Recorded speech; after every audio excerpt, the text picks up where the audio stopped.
This show is sponsored by BetterHelp Online Therapy. Are you stressed? Let's be honest. Most of us are. Online therapy might be able to help. Visit betterhelp.com/allies and stress, well, less.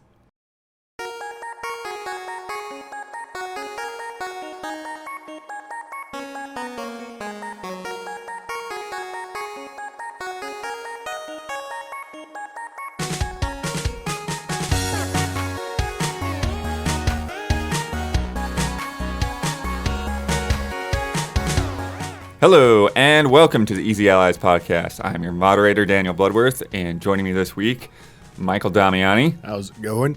Ben Moore. Bud, do you ever look at yourself in the mirror and think, I look like a wizard and that's cool? I can't recall a time lately. Okay. I can't say it's never happened. Yeah. And making it all happen in the control room, Isla Hink. Hi. Distinguished guests, we are here to discuss some of the biggest headlines in video games this week. Before we do that, though, we must answer for the mistakes we made in the last episode. Isla, cue corrections music, please. Boop. Huber mentioned there are only 2 Perfect Dark games, but there is a third game that was on Game Boy Color. I vaguely remember this game. I looked it up. I don't think I've ever seen this game in my life. It looks I've like seen it, but I haven't. It looks like some crazy weird cross of like Metal Gear with like first-person shooting gallery sections. There's some part where you're like running back and forth under a helicopter shooting at it. There's voice acting. Wow. On the Game Boy Color. That's pretty sick. That's pretty sick. Jeez. I also, I don't know if it's a novelization of the game or a tie-in or something, but there is some sort of Perfect Dark Zero like book or novel. Oh, wow. Yeah, I don't know exactly. But it's still what not it a game. is. Yes, not a game, Right. but just a thing. Oh, also there was a thing with the bodies too. So like after you killed somebody and you'd loot their body, like there was like this close-up, like really detailed sprite of the body while you're looting it. Very funny stuff.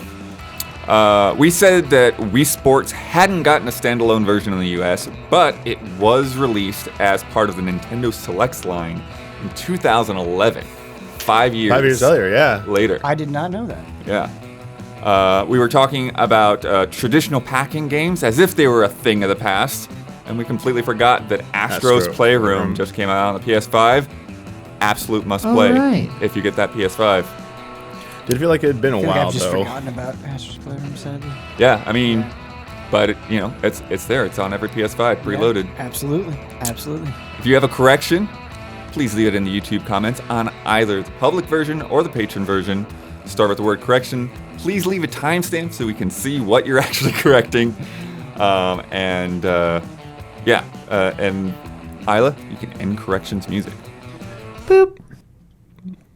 Okay, so before we get into anything else, we have some announcements about the Easy Allies podcast. If you have not seen yet, this week is EasyX. What?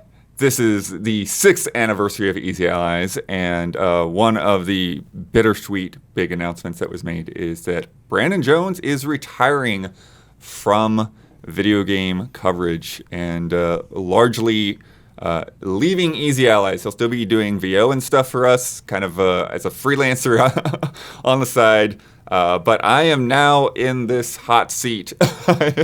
This is my podcast, for better or worse. So bear with me. You've been well received. If that's any point of comfort. Yeah, I have been fairly well received. I've got some criticism as well. It said that. It feels nice. Yeah.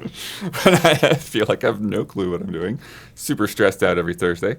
Some of the things that we talked about is we're going to try to keep a closer connection between the people that are on the panel and the stories that we choose every week. Whether that means trying to get somebody in if that story is big, or working it the other way around. It's like, okay, these are the people I have, then we're going to work with stories that are going to be interesting to them. And so finding that balance is going to be tricky, but it's something that we're putting thought and effort into. Also, that means I get to talk about fighting games and JRPGs, bitches. Isla is now a massive chub. Starting with this week's bet, last week's... I forgot about that. Last week's will still go to the Sea Lions. We're doing this live right now. There are people watching this. Yeah, behind the scenes. People watching us move cameras and stuff around earlier. The $20 tier, now on Patreon, it supplants the previous Q&A tier. And we have new things coming. We have new graphics in the work, new thumb ideas that I have to workshop and figure out exactly what I want to do.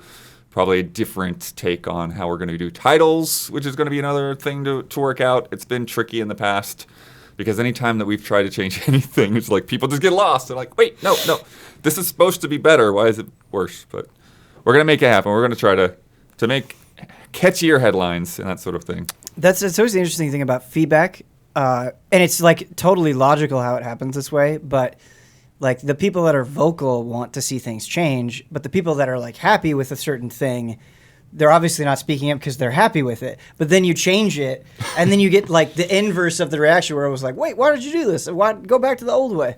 It's funny how that works. Yeah. With all these updates, we're gonna have to get you a new shirt. We need that. Oh, they're coming. Yeah, They're coming. Yeah. Go to the merch store. The merch link is in the description every week. You can get the new merch. But yeah, ours have not arrived yet, so I can't rep the new shirts. Way too much in my closet now is Easy Allies shirts. But yeah, thanks to Roost for putting those together.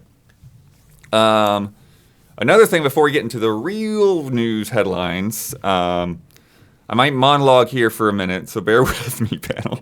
But I'll let you loose in a second.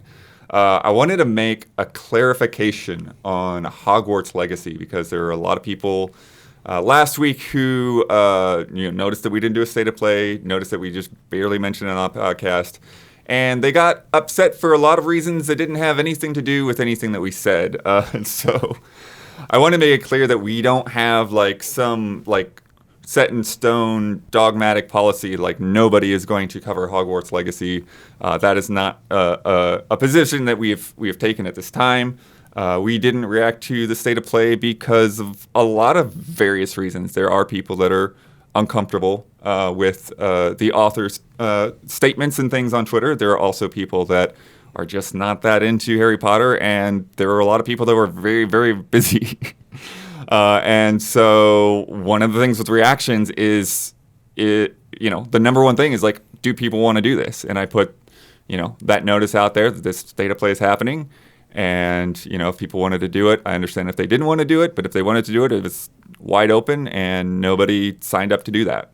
And then for me with the podcast, I was, looking again, we're looking at trying to get things that people are interested in talking about. I knew people on the panel weren't that into Hogwarts, and I also wanted to try to check that state of play out just to see if there was more to say about it, but just the nature, again, of just trying to adjust to doing this podcast, I just ran out of time. I was working on everything else. I didn't get to watch that state of play at all until last night, honestly. Well, I watched a little bit with Dawn after the podcast last week, but I didn't really see it in full till last night. So, yeah, we're all, we all have various different reasons for things. I'm broadly against the practice of banning a game from coverage or whatever you want to say. Like I want to talk about the good and the bad that happens with these games, with these companies. Look at the game itself. Look at what the company's doing. Talk about all of those different things in their own context, in their own light. And I from looking at that game, even though I have almost no interest in Harry Potter, like if nobody else wanted to cover that game, then I would bite the bullet and probably be the one to do it. But I think Brad might actually be. But anyways, I want to let everyone else speak and kind of share your thoughts and just kind of perspective on things. We talked about this for a while the other night too. So an interesting example of just how this is kind of an evolving process, and I feel like we're feeling our way through this a lot of times, is Diablo 2 Resurrected, where before that game came out, I very much had the same opinion as you, and I was like, I don't want to make moral judgments for people. I want to recognize that bad things are happening, but let people make their own decisions, and that it's a tricky line, and it's a fine line. And I think it's one of those problems. Sometimes with problems, right, you can think about them and you can come up with a conclusion where you're like, okay, I think this is logical and fair. But with Diablo 2 Resurrected, I also learned that you can't really remove your own feelings from it, or a better way of saying that is sometimes a controversy may cloud things for you more than you thought it would. And I can't say definitively because there wasn't a conscious decision with Diablo 2 Resurrected, but I feel like I played that game way less than I would have if all of the problems at Activision weren't going on. Like, I have this lingering suspicion that it did affect me, and that, you know, I subconsciously let it fade into the background as a result. And that's been an informative thing. And with Hogwarts Legacy, growing up, I was into Harry Potter, but I read like the first 4 books, and then I kind of completely fell off. I watched the movies, but I would certainly not say I am a Harry Potter fan. My wife is. She loves it. And I know that she's excited about this game, but it's not something that I'm excited about. I feel like there are a bunch of properties where you could be like, oh, I'm making a game, and I'd be like, I love that property. I want to see it. Harry Potter is genuinely not that for me. I wouldn't say that like I get no joy from it, but it's not one that I would say I'm passionate about. However, watching the state of play on my phone before this, I didn't watch the developer stuff, but the sort of in-depth look at the game stuff at the first half of it I watched. And like objectively, yeah, it looks great. Like there's so many, I think just visually in particular, it looks really good, but I still don't have that burning desire for Harry Potter. Yeah. I mean, yeah, the game itself, it feels huge. The combat looks crazy. The combat reminds me of like a mix of something between like Mass Effect and Control, right? Mm-hmm. It's just so much like levitating and throwing things back at people and all that. But yeah, I think that's the thing is like there's a difference between saying like, no, we're not going to do this because of, you know, we don't want to make a statement versus like, I'm just not comfortable with this, or I'm not into this or whatever. Yeah, it's hard too because I feel like the gaming landscape has changed so much, right? Like growing up, and Blood and Dummy, and I definitely think you can relate to this. I feel like just general game coverage was way different and more oriented on like, we're going to cover everything, and here are the games that you need to pay attention to. And it was kind of like a whole cloth approach, and things just don't work that way anymore. Like we try to be, I think, general game coverers, but we can't, like, we're not doing a good job at it, right? Because there's so many games that we miss, so many games that we don't cover. And like the more time that I'm in this industry, the more that I feel like, man, if I am interested in it, or if I feel like I have a lot of experience or knowledge, it's much better for me to cover that than something where it's like, yeah, I could do it. Like, yeah, I could cover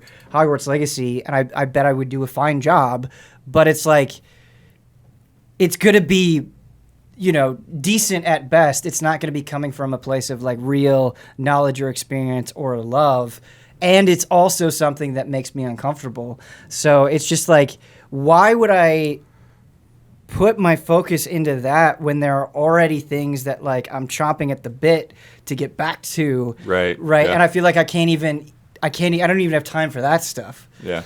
Ben, speaking to your earlier point about generalist stuff, did you know that there was a time early in the days of GT that I was sent to Harlem to Rucker Park to interview NBA players about NBA 2K. It's like, for sure. Yeah, you talk about, you know, going from generous to being a little bit more specialist, and that's exactly what I think of. It's just the fact that, yeah, we don't have a sports guy right now. So like everything outside of like MLB and WWE just gets passed over. Right. And we don't cover sports games simply because I would say by and large there's not an interest there. I mean, I know Huber definitely has some interest in like MLB The Show and stuff, and has covered that in the past, but I could not care. It's not a malicious thing, right? And as I said earlier, I certainly don't want to pass judgments on anybody. I don't think you're bad for supporting this game. I don't think you're bad for playing this game. I really, truly don't feel that way. I think when you get into the ethics of consumption, like we could have a whole podcast about that, right? So I'm not here to stand on some imaginary soapbox and chastise people, but I also think it's okay to make your own decision, right? Like the J.K. Rowling stuff definitely makes it cloudy for me. It definitely makes it uncomfortable for me. That is not saying like I'm trying to wag my finger at you if you disagree, but I also feel like that's me being true to myself. Yeah. I'll say this for me personally. I'm kind of with Brad in that I actually was really into Harry Potter. I did read the books. I did watch all the movies. I was very excited for Fantastic Beast, but it's really difficult. It's a difficult pill to swallow when the creator behind it is just doing really heinous things and is leaning to people being, like their rights being like basically violated and saying they shouldn't exist, and like trying to reconcile. I do enjoy this property. I would love to cover it. I would love to play this game, and it looks really good. But like every time I I tried to rewatch Harry Potter films like a few months ago. I just had to stop because it's like depressing. It's saddening. Like they don't bring me joy anymore. And that's just like, that makes me feel bad about playing games in general. And so I feel like there just needs to be a point where like, if Warner Brothers ever like cuts ties with them somehow, or they come out and change, their tune, like it'd make me feel more comfortable doing that. But also like some people, as you were saying, Ben, and as you were saying too, Bloodworth, like I don't really want to judge anyone else that's going to like play this as long as like they're playing it because it brings them joy, but they're still like recognize the horrible things that the creator has been doing. That's fine. Like I know this is like not exactly the same, but it's like it's how I treat people with like Chick-fil-A.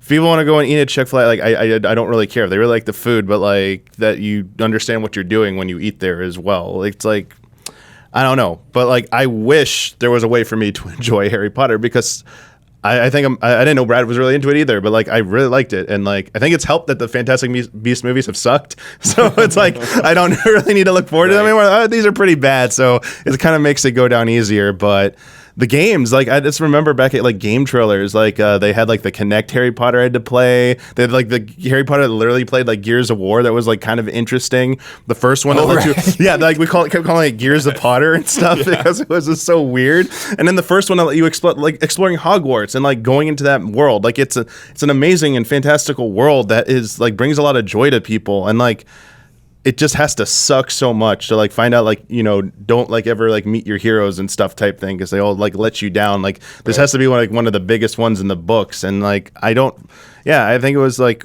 if it made us feel uncomfortable and stuff like it did, like it was the right thing to like just stay away from this. I mean, I know there are other like games too that make people uncomfortable. Then sure, then stay away from them. That's your decision. You do not have to support them. But yeah, it's just unfortunate, honestly. It's a bummer. Yeah. It's a funny thing because, like, like I am in the group of people that J.K. Rowling hates, and that's like a weird thing to wrap my mind around, because it's so, like, more so than someone being hateful and all this, which she definitely is doing, but it's like, she's just wrong, and it's like, it's. I want to like take her aside and just be like, "Yo, maybe people like came after you, like said some stuff, whatever. But like, listen, we're not a threat. We're not a threat. But I mean, there's no changing her mind. She's just digging in deeper, and like that's what it is. And like, for stuff like this, there are no answers. Certainly not easy. I don't think hard. I don't think there are answers. It's all just gray areas. And like the only thing you can do is like anything else in life is like you try to understand the context, you look into it if you're interested enough to look into it, and then you do what you think is right. Like that's kind of it for everything. And like we're a news and entertainment company, and Hogwarts Legacy, like the trailer got like 12 million views or something. Like it's a big enough game that we just have to cover it, basically. Just like we talk about Activision and Blizzard and the news stuff. Like we have to talk about news, and like JK and her bigoted attitudes are part of that story. And it's like, we're just going to say both parts of it. And like, you can find, just like Chick-fil-A, like you said, Damiani, like, because like I don't eat at Chick-fil-A because they hate me, And it's like, okay, but then people will say, well, what about the people who work at Chick-fil-A? What about the devs of Hogwarts? And it's like, I mean, I don't know how much my not buying that game or not buying a chicken sandwich will affect someone's job. I don't know. And that's not really my concern. I choose to not go there. I choose to not play the game. I mean, shit, if I get it for free, like, maybe I'd check it out. I don't know. Like, I played 15 minutes of Horizon, and I was like, nah. Like, I don't know, there's nothing wrong with Horizon, but it's just not my cup of tea. But, like, you know, like, I think that JK is going to get paid either way. I think the devs are probably going to get paid either way. And, like, I mean, you kind of, you just have to follow your heart and, like, talk about it, make noise in a polite, like, you catch more flies with honey is what I always say. Like, yelling at someone, coming out militant, ain't going to change them. It's just going to dig them in deeper. Like, JK is an example of that. And, like, you just have to, like, I think a lot of people are lost causes. Can't maybe change their minds, but it'd be nice to think that you could. And I think the way to do that is with empathy, not rage. Even though when someone is trying to destroy you, it's very scary and easy to get angry about it. And I don't blame anyone for feeling that way. I feel threatened and afraid because of what she says too, and it's very difficult. But similarly to you guys, like, I read through book 4 and then I was like, this is ruining the movies, and then I watched the rest of the movies and I was like, these aren't really that good anyway. But I wanted a world like that to live in and to believe in, and this ain't the one. So back to the Expanse. Anyway, yeah. So do you want to say something? Yeah, I feel like I could talk about this for a long time, but I think in having these conversations, like, you learn how, like, frustratingly flawed you are, right? And how, like, if you add up all the little things in your life, you will find all sorts of inconsistencies, right? And you're like, well, that sucks, but it also just feels like being human, right? Where, like, you try to stand for things, and even in that attempt to stand for something, you are wildly inconsistent, right? Like, I just ate at Chick-fil-A 2 weeks ago, and I eat there regularly. And, like, no, I don't like that they give money to these groups, but I also really like the chicken. And it's just like, you feel bad, but then sometimes you're not even thinking about it, and it's just like, it's all of these things, right? And, like, with this Hogwarts Legacy thing, like, it makes it easier. Like, Damian, you were saying, like, I haven't seen the Fantastic Beasts movies, but you were saying, like, oh man, it makes it easier that they suck. And it's like, I bet in this instance it makes it easier for me because I'm not a passionate Harry Potter fan, right? Like, hypothetically, how would I be responding to the situation if this was Shin Megami Tensei or Street Fighter, right? Like, I bet that would be a lot harder for me to deal with, right? And I don't like that is true, but it is, right? I'm sure it is.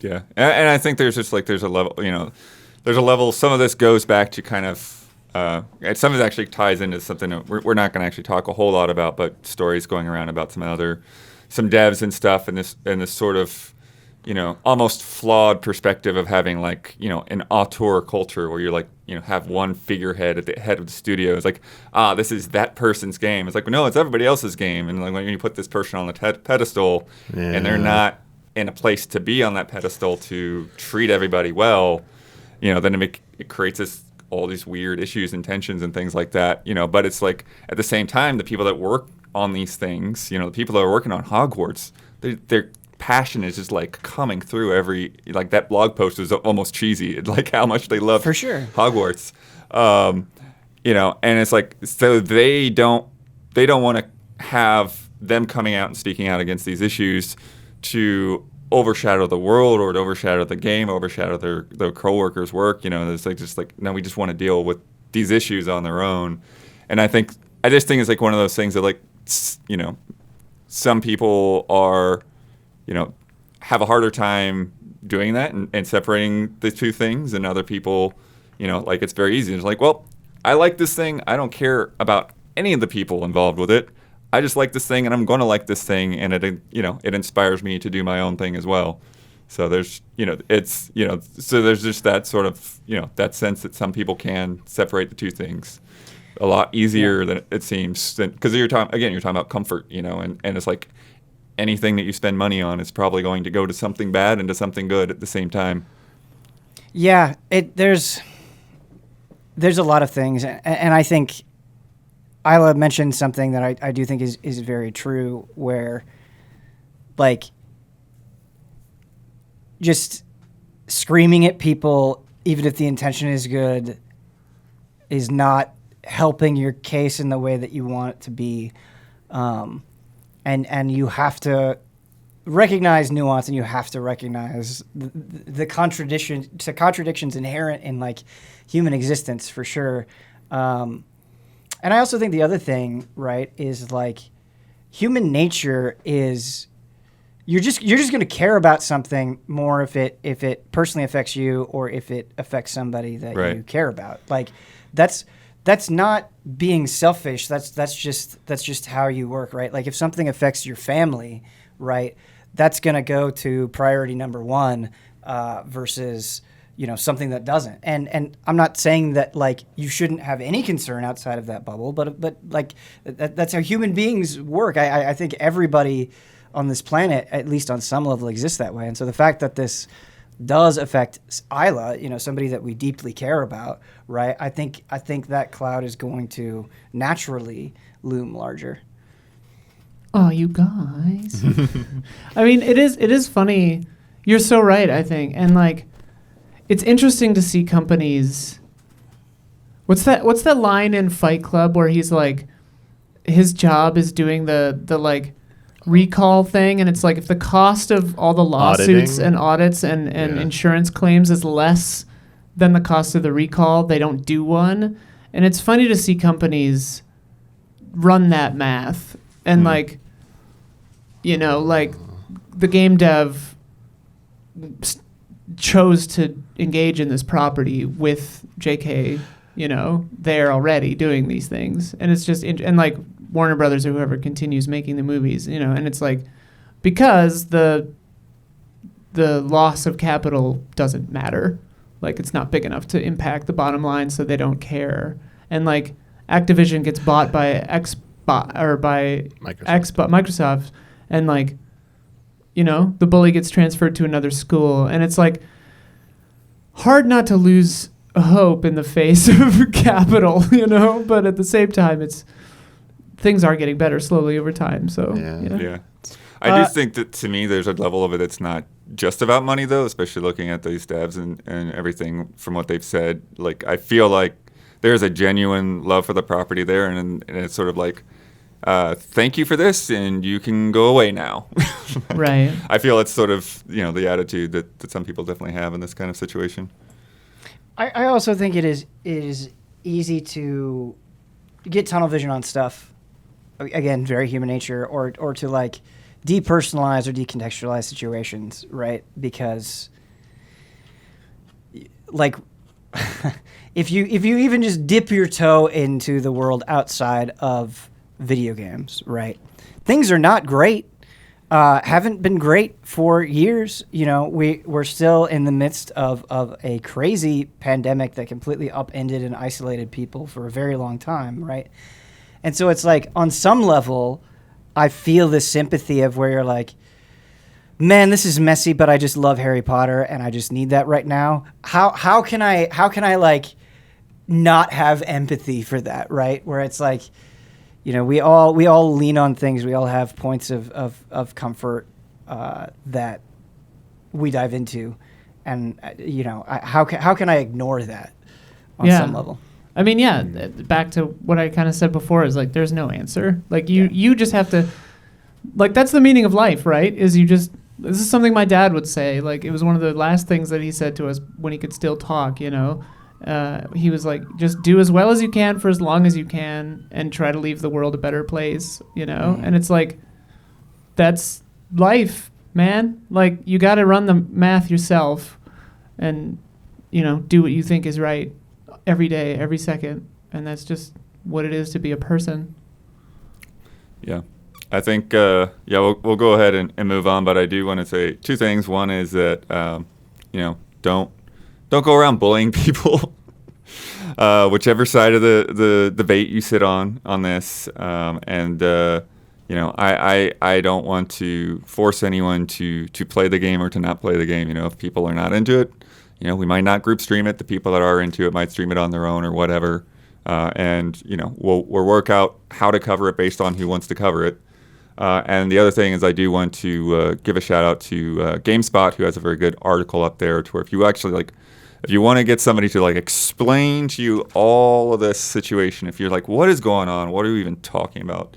Check out that GameSpot article because I think it does a good job of laying it all out while also being like, hey, whatever you decide, you're not a bad person for feeling the way you do. On to news. Happier moment. Damiani. We got a new Ghostbusters game. Yes, we did. So this is from Elphonic, the makers of Predator Hunting Grounds and Friday the 13th. It is a evolved style 4v1 hunt or haunt coming in Q4. Cross-platform multiplayer it's coming to last gen. And then it's got all kinds of other cool stuff in there.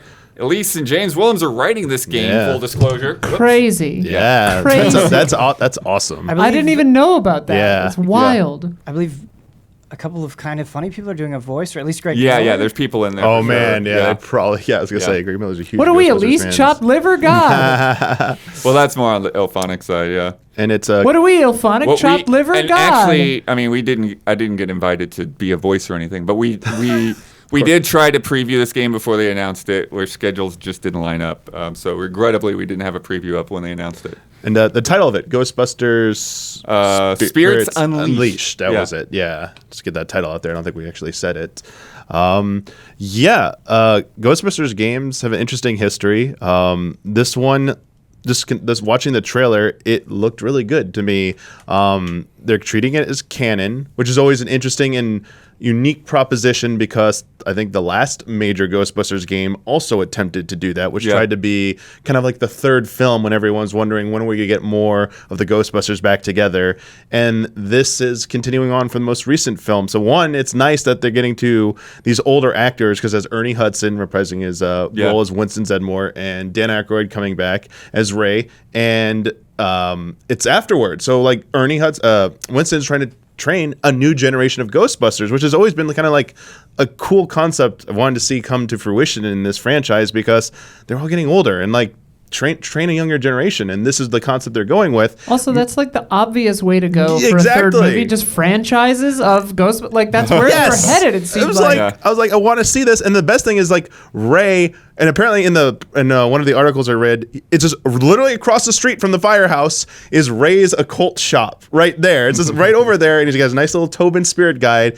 And which is great because this is something that Dan Aykroyd had in the original script is going into the Ghost realm. I heard realm. about this. Yeah. Yeah, and they were like, I mentioned this on a stream the other day, but I'll say it here too. Like the original script had them going around the world and jumping into other dimensions and stuff, and the producers at the time were like, Dan, no, this movie has a nothing budget. Stop it.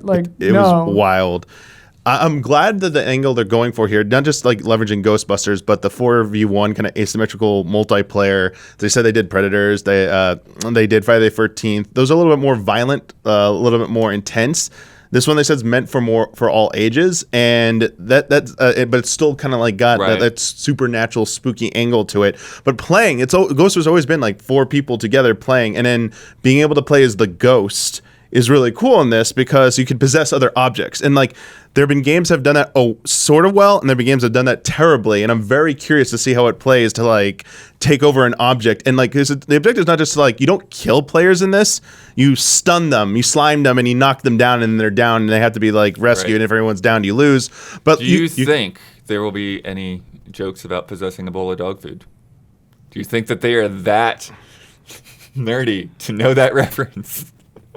Maybe it could happen. Maybe I don't even know that reference. It's Geist. It's a GameCube game. Yeah, it's a Geist. Where you go around possessing things. Yeah, it's maybe I don't. You know what, Blood? I don't think the one's gonna make it in there, but I do hope because part of it is being like kind of like they want you to like torment the players. They want you to kind of like mess with them to have fun. So it's like even if you're not gonna like win as the ghost, you still can like kind of mess with people and like because it's for all ages. So like even a kid can get in there and like even if they're playing a bunch of like skilled veterans, it's like, oh, I'm gonna go like set off some sprinklers and like make you guys wet. And so the kids probably gonna like laugh at that. But like seems like there's a serious angle too where you could teleport across the map, you could set traps like for the Ghostbusters. But we're gonna get using like the PKE meters. Like someone's gonna be in charge of that to like scan for the ghosts. Like crossing the streams is gonna be good again. Apparently, it's like.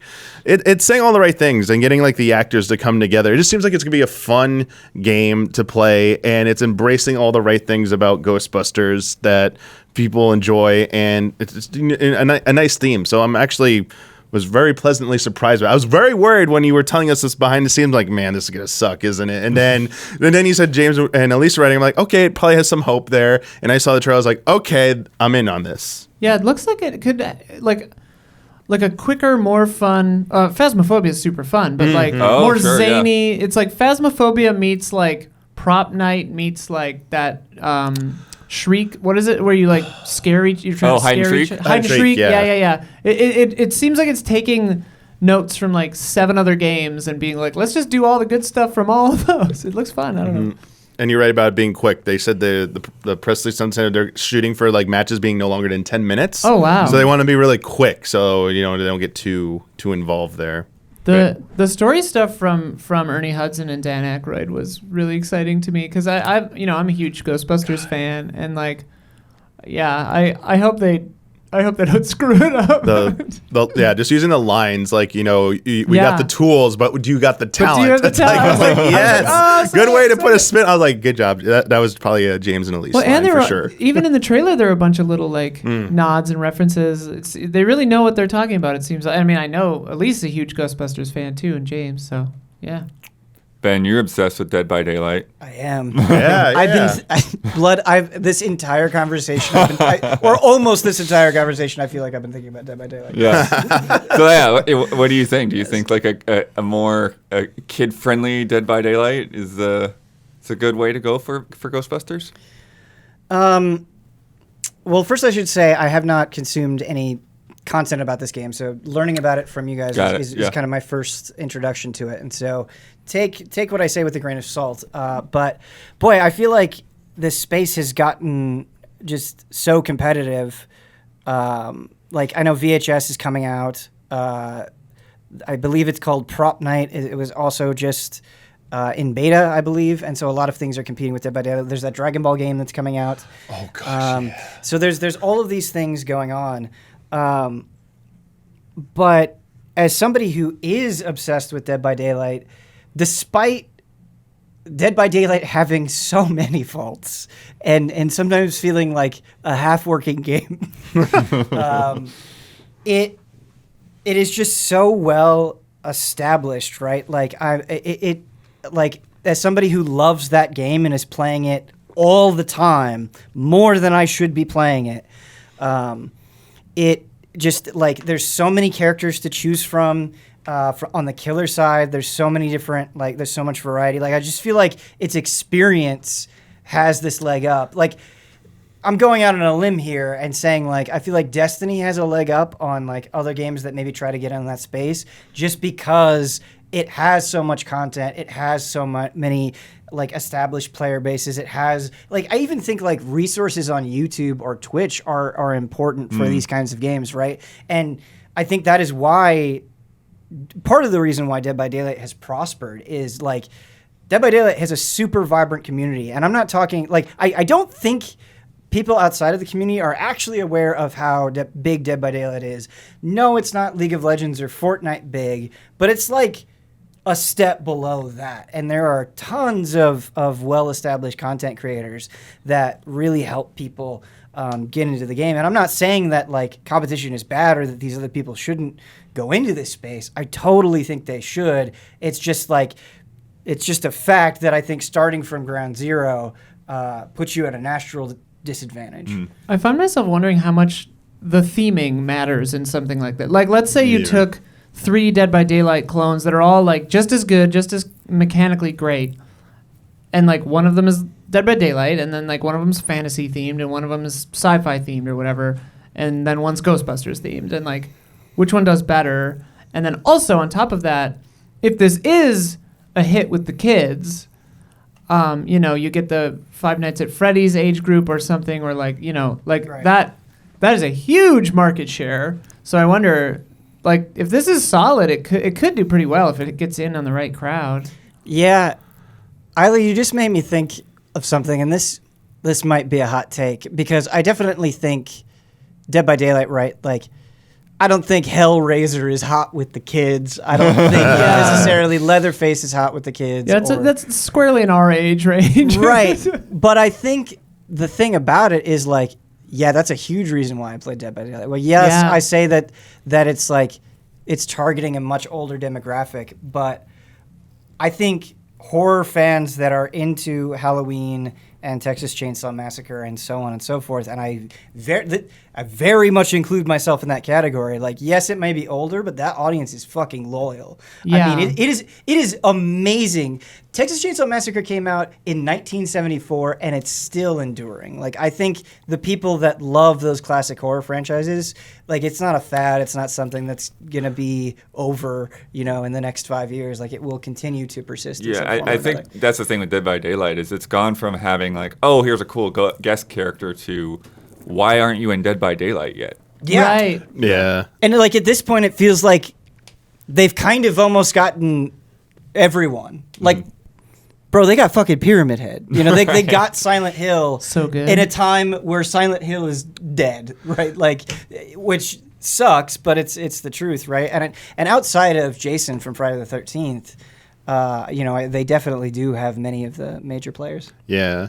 I think a thing that might potentially work against Ghostbusters, as you said, like the concept, like the issue of longevity, is I think this could have a strong opening, but it's like how quickly can they keep adding things to it? And with a licensed property like that, sometimes that can be a little bit difficult to, like, I'm just thinking about like the map designs, like there are very iconic locations that are in the trailer as well as that they could draw upon, but especially when you have a larger demographic, especially I was assuming younger demographic that's used to games like that are updating more frequently. Once they burn through all those iconic things, how easy is it for them to come up with a new original like environment for the game that maybe has to go through some approval process from the licensing department? It's like, that's too slow. You're taking too long. Also, this narratively, like as I said, I'm excited about who they're bringing into it, but I don't know I don't expect this game to really be that story heavy, and like how long is that going to satiate me just having like these cameos, they deliver their few lines of dialogue and it's like, all right, it's kind of the same thing every time I'm going in. Like, how fun is the core gameplay loop? And as you said, like something like Dead by Daylight already has like a leg up on it and has been doing it for so much longer. Like I see this being like a short, like kind of like big burst where they push it and then people probably go back to what they're familiar with Dead by Daylight. Yeah, I'm really glad that you bring up licensing, because not all that long ago, Dead by Daylight just went through this very recently. So they had a Stranger Things chapter where they added Stranger Things survivors and then the Demogorgon as a killer, and then they had a like Hawkins Lab map. So now the map is just gone, just straight up deleted from the game. And although people who already own the characters can still play as them, you can no longer buy them. And that sucks. Like, that's just very frustrating. Like, imagine, like, fortunately, like, I have those characters, but imagine being a new player where it's like, I just can't get that. I can't ever have that experience. And so that's really frustrating. And it's like extra salt in the wound, as Bloodworth just made clear to me today, things are getting removed from Dead by Daylight, but Stranger Things is happy to do a crossover with Far Cry? Yeah. Yeah, that makes sense. Far Cry. Yeah. So licensing is a nightmare. Yeah, and I think, going back to, Predator Hunting Grounds, it's interesting to see is this a step forward from that, or are we going to kind of repeat that kind of cycle where like everyone was hyped about it, everyone checked it out, wasn't the greatest thing in the world, but it was fun to play a few rounds with people, and then, after a while, there wasn't really anywhere to go with it, so it just sort of seemed to stop being talked about. Yeah, exactly. It even like standalone games that no, not saying Predator, but like similar franchise, like Alien, like with Alien Isolation, like those always have such a long Not shelf. Isolation. What was the one last year? I forget what it was called, but they done like Colonial Marines. Don't you get in that? Oh, but like, Fire Team. Fire Team. Thank you. They only have. I feel like they only have so long of a shelf life with these licensed properties that they do a game. Like it's almost better to just do like almost a standalone or be part of an event. Like it almost would have made more sense for them to like go to people in a Ghostbusters property to go to like Dead by Daylight. People like, hey, would you like a Ghostbusters map and like maybe like a month where you could play as the Ghostbusters versus this. So I don't doubt this is going to be good and it can happen. But I'm with you because like I think Ghostbusters is a bigger property than Predator, the Predator franchise. But like I worry it's just going to be like a slightly longer version of what happened with Predator because so many people were excited about that. They played it. It was like an okay game, had some good times with it, and then they moved on from it. Another thing that I just thought about, and I think fighting games absolutely go through this, is when you're entering in a genre that requires a consistent player base, I think that really messes with the player's perception of your game, right? So I think Dead by Daylight has kind of broken through that barrier, right? Where regardless of your complaints about the game, right, or things that you don't like, what it has going for it is people are always going to be playing it. I think what a lot of games unfortunately fall victim to is people are like, I really like this game, but not that many people are playing it. It takes me forever to find a match. And like, even if they like it, they move on, right? And so like the lifeblood of your game is like it has to be relevant in a way. The funny thing is, specifically on that topic, they said this early on that like, to facilitate faster matchmaking, sometimes AI bots will like fill out the thing so you're not waiting a long time because I think they recognize that's the thing. Like if they first week it's like maybe big for the first day or two and it starts to drop off, it's like keep that going. But I mean, how satisfied are you going to be with teaming up with AI bots, right, and how good how well they're going to really play. So that's definitely something they're trying to tackle, but I mean, I don't think any game has thrived on having like bots dominate when it's supposed to be a player-driven game. And you mentioned this already. This is a point that you already made, but I do just want to emphasize it. Where like, I think it is awesome that like this new game is catering to Ghostbusters fans and that it'll get them excited. But I also think something that Dead by Daylight has going for it is it's like anything. Well, this could not be true, right? They could do other crossovers potentially, but I think you would expect that any new things that they add are just Ghostbusters things. Whereas Dead by Daylight, it's like, I have no idea who they're going to put in the game. It could come from pretty much anywhere, and I do think that surprise for when those like announcements do happen that are unexpected, those definitely put a lot of eyeballs on Dead by Daylight. Will there be a reference to Dan Aykroyd's tequila brand? Vodka? Whichever. I Probably hope not. there's an edition of the game that comes with it, yeah. Yeah. Because it comes with like a skull. I want to try it. I've always been curious about it. Because the game looks very, and I actually like the look, but the game looks very toy-like to me. Yeah. Yeah. Like, not even necessarily like a cartoon, but like I wouldn't be surprised if the thing's like, all right, let's get some Milton Bradley or some, I don't know, some toys. To go along with the game. mean, they're always trying to. I imagine that's one of the things. But that just maybe last thing I want to say about this is the ghost designs because they had the iconic Slimer in there, so like everyone's gonna be excited to play as Slimer. I don't know how sold I am on the other ghost designs that they showed just yet. They kind of looked a little generic and not too just like enticing. Other colors of so I hope they have something a little bit. My fear is that they're relying more on like the possession mechanic that you're just gonna like. It's about like you don't really need It's only like one part of what you can do though. Yeah, there's a lot of other stuff you could do, but the designs, it's the ghost designs, they need to be up there because if they just look kind of like samey, the same one too, and they're just like, you just distinguish them by color, like that's Do we know if you like create a character or if the different humans are classes or whatever? Like maybe the ghosts are different classes, so there's only 4 or 5. I or think you something? might create a character. The impression I had was that you did, but now that I'm thinking about it, I'm like, I thought the trailer maybe I said don't know something that. about this. Maybe it had Slimer, but maybe that's just one of the ones you can create. Yeah. I imagine the characters is create a character. Yeah, I don't know about the ghosts themselves. You probably don't. That'd be sick to make a create a ghost though. Create a That ghost would be would really awesome. Okay. Yeah, you get to put your backstory for your ghost, like what weird dimension you're from. Oh wait, it does. Okay, so because customizing your Ghostbuster or Ghost, upgrading equipment and abilities. Well, dude, skill trees for the ghosts. Man, I mean, this game might suck, but I'm hyped for it. I don't know. Maybe this is like narrow-minded, but I wish it had like a single-player component. oh, yeah. I feel like because I feel like with Predator, I had that moment where I was like, man, moving around as the Predator is really fun. I just kind of want to play like a little campaign of this, right? Like, it's not that the multiplayer is invalid, but I think there's something. I don't know. Like sometimes you just want to be in the world, not compete. Winston. So like, yeah, I'm curious like how a lot of this mechanic's going to work out. Yeah.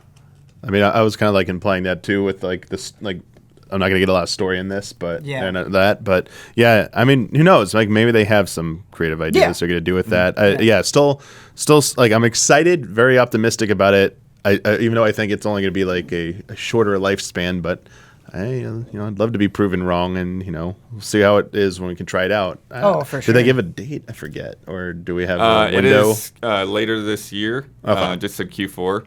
And yeah, like I said, we missed the preview event, but there are definitely some impressions out there to dig into.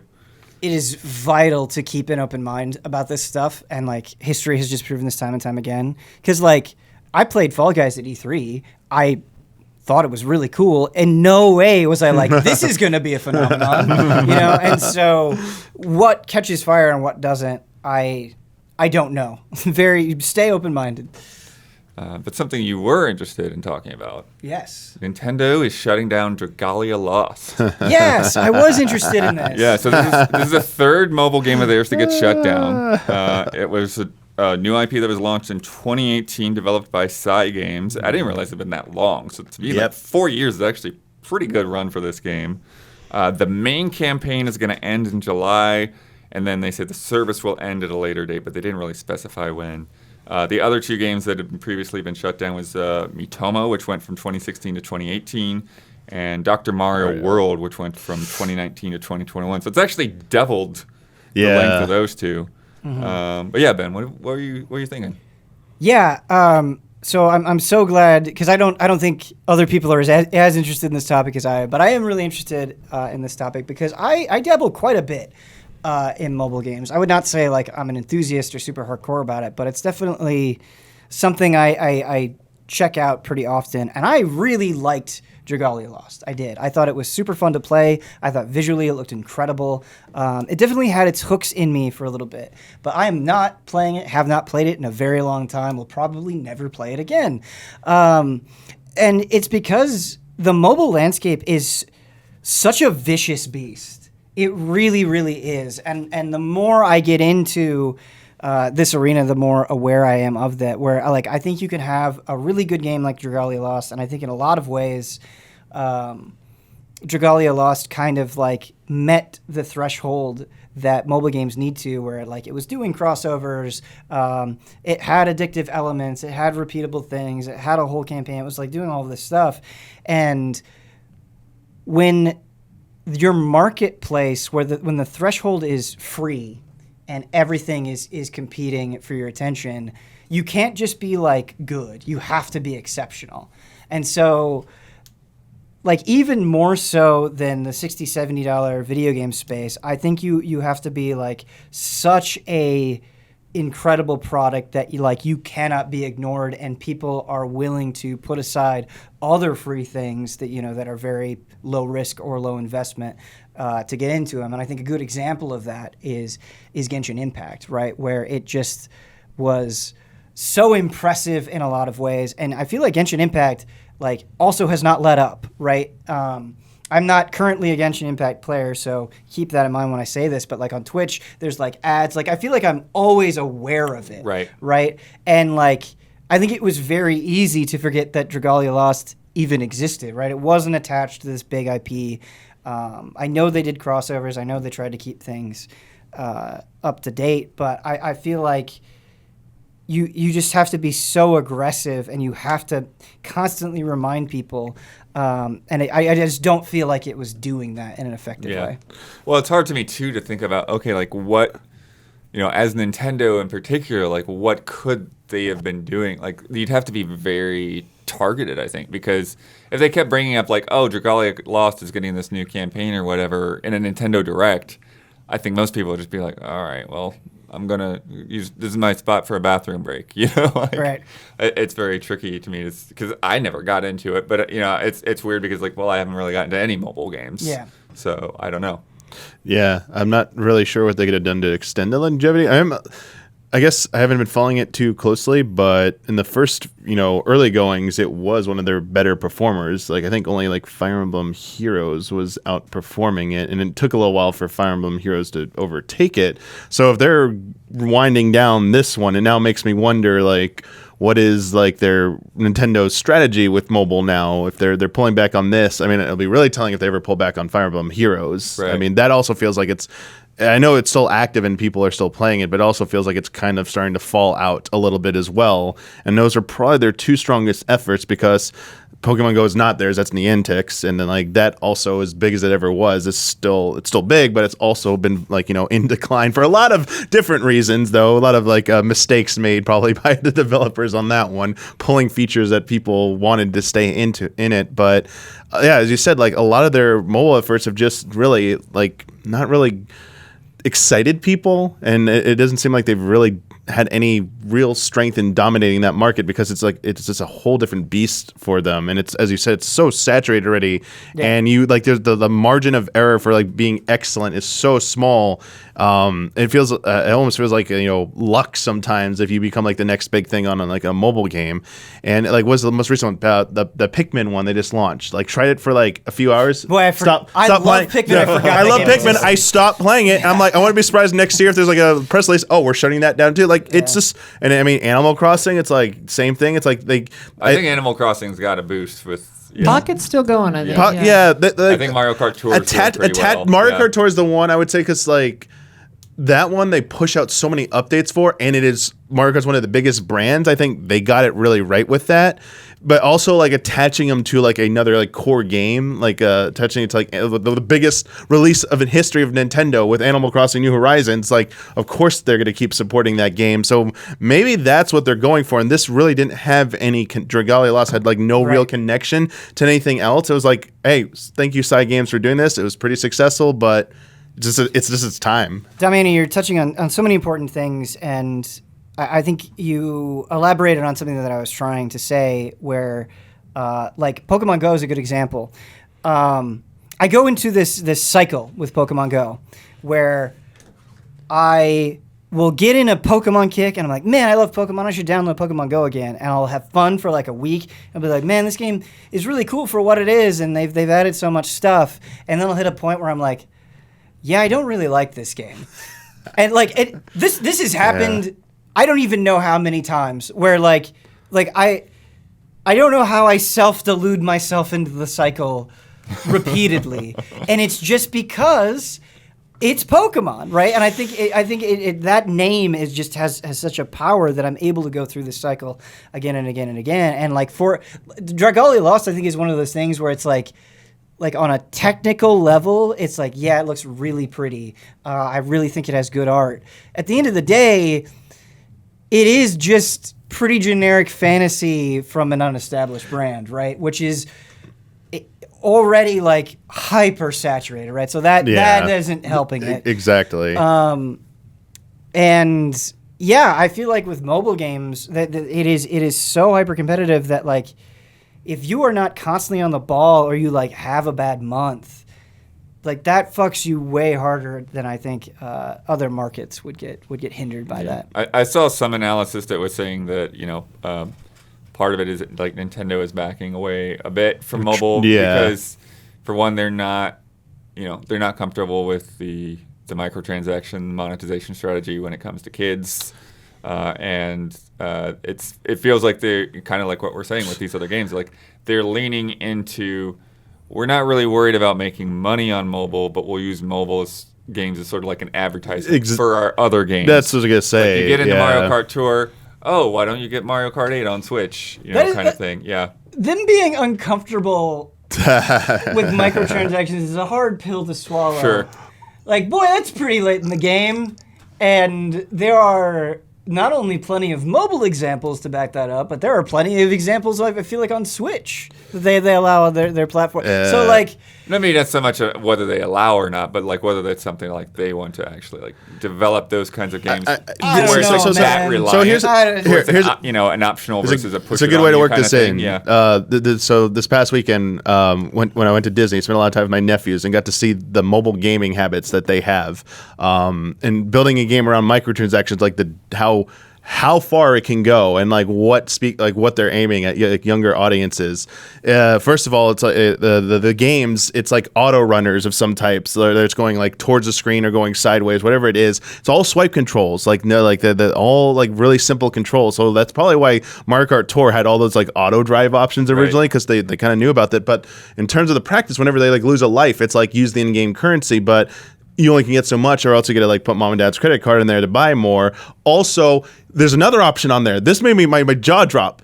They can pick an option to watch an ad, a 30-second ad to regenerate, and I was like, oh my! I was like, no way! This is for kids. School. I was like, it's old school, but I was like, they're still doing this. They're still doing this crap, and I'm like, Nintendo would hate this. Like they would like go nuts if that's how they had like designed their games or like around this. But like, Damiani, like. I feel like essentially every major mobile game has that ad thing where it's like Dead by Daylight Mobile has it, the Nier mobile game has it, like so many games have my wife's Bitmoji game I think has it. Like it's just one of those things where like I think when you come from the outside, you're like whoa, this is, and honestly that. When I was not used to it, I was like, fuck this. And it still sucks. But just because I've been so...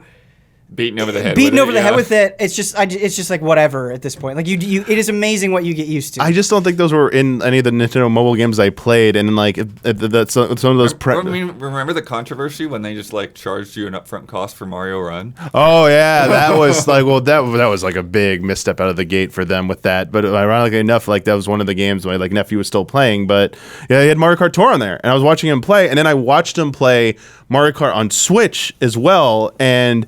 The analog controls, like it's just foreign to them about analog controls. Like they loved Super Mario Run, but then when they played Super Mario 3D World or Super Mario Odyssey, they would always run off the edge because like they're like, where's the touch? I'm like, I was like, now I understand some of Nintendo's design philosophies with some of their games, because the game they had the most fun with was Kirby, because you can't fall off the edges and stuff. It's like literally you can't die in that game. I'm like, okay, I get it now. It's like now I like it's a little eye opening, but. And back to the Nintendo strategy, I do think they have a very specific way they like to make their games, and I do believe the argument that they were just like not happy with the direction that mobile is going, and that's not something they want to keep pushing forward, because they pride themselves on their game design. Whether not all their games are gems, but they definitely at least want to put out a quality product. And I think from the very get-go, it didn't seem like it made a lot of sense, because like you said, the pricing thing with Super Mario Run, it's like they like setting games at a price and selling them. They like the valuing their IPs. Like that's why their games always stay at full price forever before they like almost never go on sale. They do go on sale eventually. That's just like who they are. And I feel like mobile for them has always been about being on a dedicated, like their own hardware, not like it just seems like they struggle. They have struggled to fully grasp how to capitalize on the mobile market, other than pushing people to their games. And then is that really worth their time to keep doing that? I feel like that's so funny that you say that, because I feel like Pokemon is like, nah, son, we got like 5 games on mobile, and it doesn't seem like we're gonna stop. That's a Pokemon company. Right. I'm just saying, they're in bed with each other. Yeah, right? Like just send someone over there and talk to them, because like they get it, like they know what to do, but like they just sometimes they don't communicate with each other. I guess I don't know what it is, but yeah, it doesn't seem like the Pokemon company's going to retreat anytime soon from mobile. But Nintendo proper, it's always been a weird thing. I mean, I liked Fire Emblem Heroes. I was glad, but same thing. I always argued it was a good gateway game. If you like that game,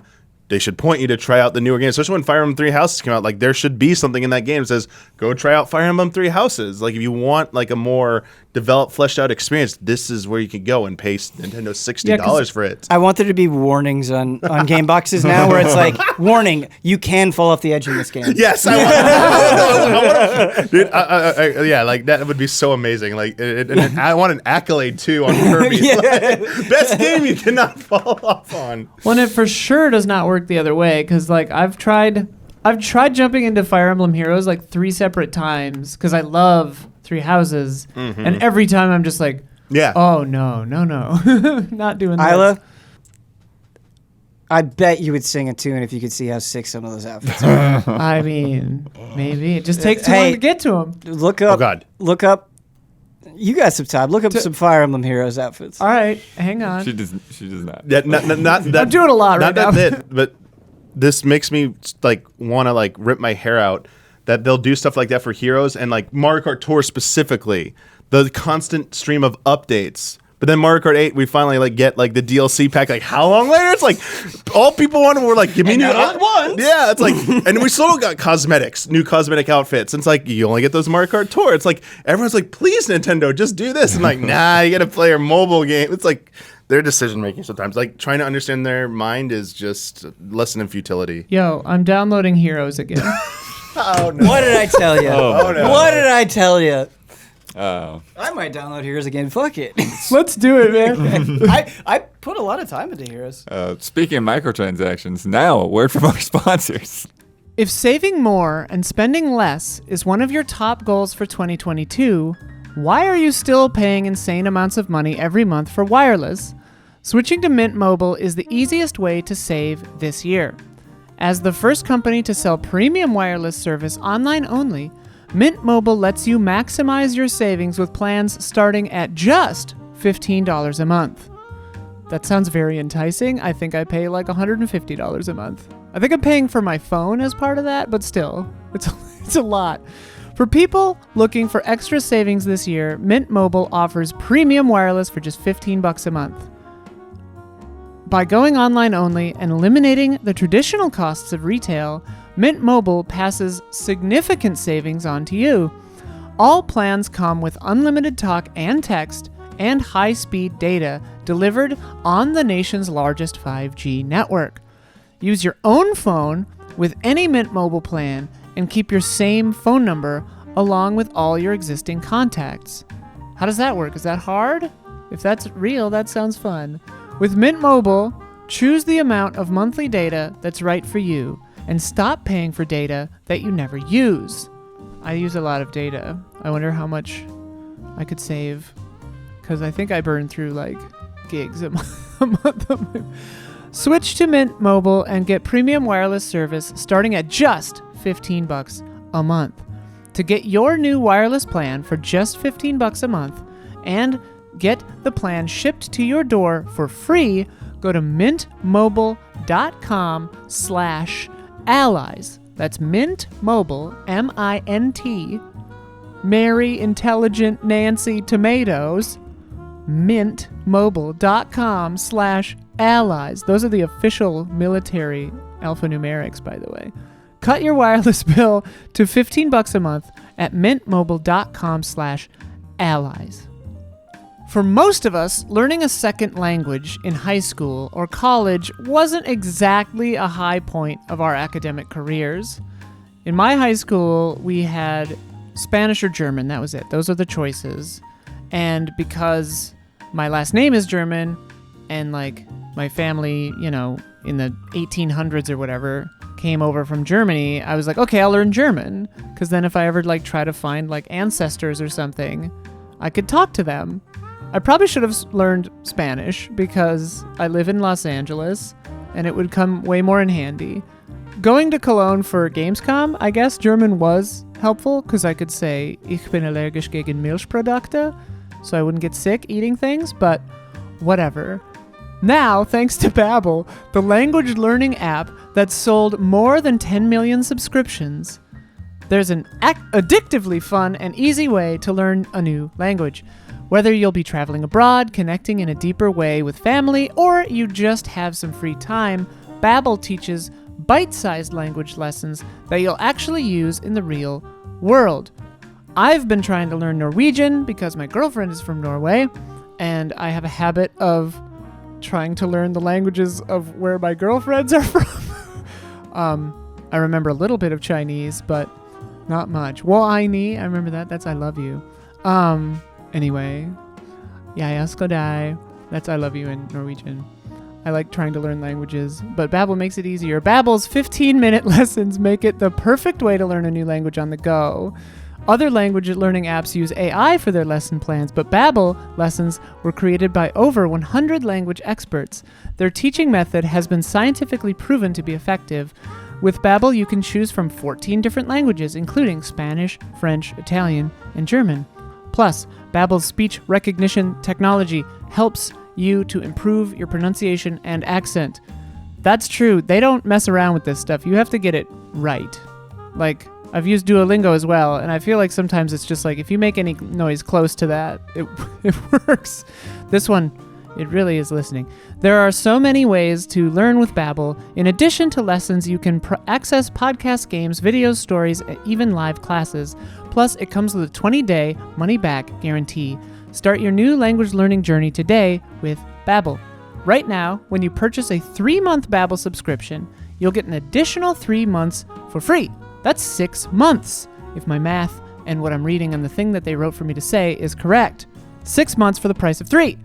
Just go to Babbel.com and use promo code ALLIES. That's BABBEL, baby, apple, baby, elephant, L.com, code ALLIES. Babbel, language for life. It's funny that we got into all this microtransaction talk and everything on the last topic because we have more to go with Gran Turismo 7 getting review bombed right now over a few different things. But currently a 1.5 on Metacritic, the lowest of any first-party Sony title. So there's two sort of parts to this. Part one, the game was offline for more than 24 hours. And if you checked out my review, you probably saw that this game requires you to be online to play any of the campaign or to save progress. Very cool. So people just could not play the game for more than a day because basically what happened is they put out a patch and then they realized that there was an issue with the patch. I might have actually seen this issue. I don't know if it was with this patch or if it was like I got an even more rare occurrence. But basically, I had a point when like the game crashed on me, and then when I was trying to reboot the game, everything was going in like ultra slow motion. So like the PlayStation logo that would come up would be like you could see like the shades of it getting lighter. Like once every like 3 seconds, there would be a lighter shade. And so it would have taken, I don't know, 5 minutes for it to have gotten to the title screen. The only way I ended up fixing it was to like go to Returnal and play Returnal for a second, and then when I came back to Gran Turismo, it worked. Yes, the Returnal bypass. I'm actually kind of into the idea of Returnal fixing problems. So anyway, so they realized there was something wrong with 1.07. So during this planned maintenance downtime, they decided, okay, we're just going to keep it in maintenance until we can put out the new patch. And so that's why it took so long, is that they just like kept it shut down on purpose. But again, you couldn't play the game. Part two of this is once the patches were implemented, people saw that they had reduced the winnings for a number of races that they had been using to farm for credits, because already you've got cars that are in there that are like 12 million credits, and so your options are, okay, well, either I grind on these races for 20 hours or I spend $120 for microtransactions to get this car. And so to turn around and rather than like making that better, to like reduce some of these race credits by half in certain cases. There are actually a couple that they increased. There were like 2 or 3 that they increased, but most of them went down by like 10% or 25% or 50%. And so, yeah, and some of the things they said that is weird is like they seem to not want you to have to rely on microtransactions, but they also seem to not want people to farm. But like the only answer to that is like, well, we've got more content on the way, and like, but you don't have it now, so what good does that do to the person that wants these cars right now? Yeah. Gran Turismo is a gigantic name. We're talking first party Sony here.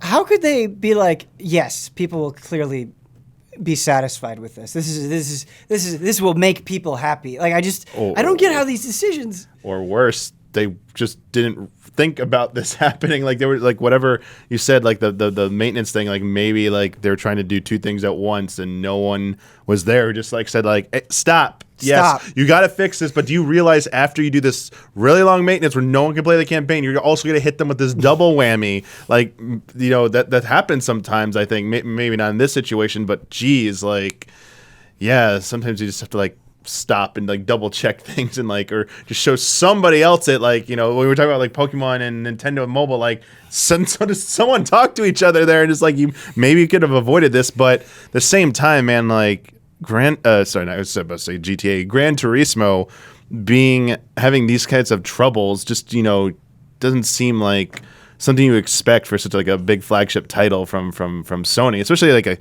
a car game. Yeah, I get there would probably be microtransactions, but man, they seem to be really stumbling. Doesn't seem like what was the other Sony one on PS4? Drive Club. Drive Club, yeah. Not quite that level yet, but like, you know, it'd be nice to avoid having, you know, their flagship title one of the things problematic like that. Yeah, one of the things that people have pointed out too is that in GT Sport on PS4, you could just buy cars for like 99 cents or $5. You just, you know, okay, you want that car, you want it quicker. Okay, yeah, very reasonable. You can pay for it. But in Gran Turismo 7, it's like it's all currency, and the only way that you can buy cars is to buy currency. And top up. Yeah, top up on the PlayStation Store. Yeah, it sounds like they need to make an adjustment to like the and value you of can't sell currency. Cars, which I pointed out too. So it's like you get a lot of gift cards through the campaign you might not want, but you can't get credits for those. I see. Yeah, I just figured it out. This is it. This is the analogy for modern gaming. I feel like modern gaming is like an actual trap from the Saw movie franchise, where it's like you can get out alive, you can enjoy the thing, it might be really, really good, but you gotta like stick your hand in the needles and get poked. Like it's just like, man, like because I played a little bit of Gran Turismo 7 at the beginning, and I was so into it. And I've been meaning to get back to it. I'm excited about it. I want to play that game. And I just feel like with all of this stuff, again, it's like that Saw trap where it's like, if I want to enjoy this, I've got to find a way to get this bear trap off my head. Well, it's a strange thing to me, too, because, you know, again, having played through that whole campaign and there's still a lot of things that I haven't done. It always amazes me when people are like, we've done everything. I'm like, how? What? Okay. But it really it's one of those things where it's about that. Almost in a way, it's about that sort of completionist mentality, right? It's like, oh no, I want everything, or at least I want that specific car. Because if all you really want to do is play through the game and then hop online, like a lot of these things aren't really necessarily going to affect you because like you're not worried about saving 12 million credits. You're just like, oh, you know, I'm happy with the cars I've got. But that's not really the case. But it's weird to me that like this idea of rarity, that like he wants to tie the rarity of a car in the game, including among like the entire player base, it seems like, to how rare they are in the real world, and that just seems weird. Yeah, but think about like the audience that Gran Turismo is directly and deliberately pandering to. You can go to the cafe and hear an old Japanese man tell you about the history of a car, right? Like they're directly preying upon that passion for cars and that exhaustedness for cars. So like, yeah, people are really going to want to dive into this stuff and probably get as many cars as they can and do all of that stuff. So, like, this is, I feel like, directly hurting your most passionate fan base. Yeah, I feel like there's better ways to achieve even what you were saying there with like the rarity of some cars and like whether it's for collectability or for like bragging rights. Because obviously, like just like in the real world, you know this very well. I mean, certain cars have very limited production runs and like only like super wealthy people get to enjoy them. So in the game, like they're like, yeah, we want the super like rich in-game people to like be able to buy these first so they could like show them off for bragging rights. But feels like it would be like this is the age-old thing that always like bugs me. I just wish games would go back to a way to rewarding you for like actually putting in like work or time, or like you actually have like the skill to earn something, like achievements and trophies. My dream was always like those things are going to unlock really cool things that like you're going to get, and now it's like no, there's all superficial. All the cool stuff is behind pay. I was like, no, come on, like they don't do that anymore. Like we're like best genre was like fighting games, like unlocking hidden characters and all that stuff, and now it's like that shit don't happen no more. Ever since Capcom put it on a disc but didn't let you access it, it's like been all downhill from there. I just bought a $15 character pack for King of Fighters 15 today. One of the things that's in there too, I don't know if you're aware of this, but they do have kind of like loot box style like roulette tickets that you get through the campaign. Oh yes, roulette tickets. But it's so funny because like they seem like very geared to not giving you anything that you want. Perfect. Like because because on the wheel, you know, when the thing starts spinning, you know, there will usually be, you know, a few like different amounts of credits. There'll be some parts, just some parts for very specific cars that you might not own, and then there'll be like one car. Dude, that's straight up a carny game where they entice you with like a big stuffed animal that you want, but the game is rigged for you to lose. Yeah. I got, and that whole campaign, I think I got one car. And the great thing was it's a car I needed. It was a Group B rally car, but it was like... They got you hooked. I want you to come back to it. No, sorry, those vouchers for the roulette things, they cost... Like you can't buy them. It's just one of the because I was going to give them more bad ideas here. I mean, they just need to add the casino expansion pack to this, where you go in there and you spend your currency on a chance to win a car, and you buy more currency, like on those like the Vegas Vacation style. Like you put in like a ticket or whatever, try and win it. You keep losing, and the only way to get that car is if you gamble in that casino there. So there you go. Now. Okay, Damiani. If you could go into a Smoky Tokyo casino in Gran Turismo 7, okay, now I would love that. Yeah, like the Dragon Quest 11 casino. It's like, here we go. Yeah, like you said, like the vouchers, like very specific car parts. Man, it even sucks that they don't even just like give you like, it's like maybe it's a type of car part, but like the voucher will work on any car for like an engine. It's like, oh, an engine for any car of your choosing, just choose it on that car. So like making that specific, man, that's so granular. That is really like collect-a-thon crap like there, where it's like, oh man, we're gonna make it really hard to complete this game. And I hate that way. I hate that way of extending longevity in a game, like the artificially pad it is to do that type of stuff. It's like that's not enjoyable for anyone. And there are so many examples out there of ways to do it better, and they just I don't know what the reasoning was for this, honestly, because you said you were kind of like not sure why they wanted to do it this way. Yeah, I mean, part of what it sounds like is that, you know, they've tuned their economy to be part of like the, you know, their long-term live service plans, right? And so it's like, no, we don't expect people to do all this right now. But no, people just want to play the game and get through everything. And so it's just that clash of ideals. But I think the other thing, like going back to the beginning and putting those two things together, the thing that bugs me is that the only reason I can see for the always online requirement is to keep people from somehow like cheating and giving themselves a bunch of credits. Exactly. Because otherwise, like, who cares? Yeah. It's like, just play your game. Man, I really hope they rectify that. A major reason why cheating happens. You know what I mean? Like, there are people that have like program bots or something. I think somehow to play the game now. It's like, who cares? Like, so they get their credits. You said it doesn't even affect anyone. Like, it's it just unlocks cars. It doesn't like buy you any competitive advantage. So it's like, the people are gonna pay. We're gonna pay anyway. The people aren't, like, they're still gonna find a way to like figure it out, or they're just not even gonna bother to engage in it. Like, just doesn't make sense. But I don't know. Brilliant idea for them. Sucks because you two were so high on this game. I mean, this doesn't diminish anything about the game. Right. Let me clarify. That's what I mean, though. Is it's like, but just like literally pumps the brakes on the momentum this game had from like all its pre-release hype and the reviews. Everyone just wants to be like, let me play my fun, cool driving game. That's all anybody wants. Yeah, sometimes you don't need to have like post-release plans or whatever. You know, sometimes a one and done is perfectly fine for a game. I mean, I think they do need to have plans, but like adjust your economy as you introduce things. Not, sure. Yeah.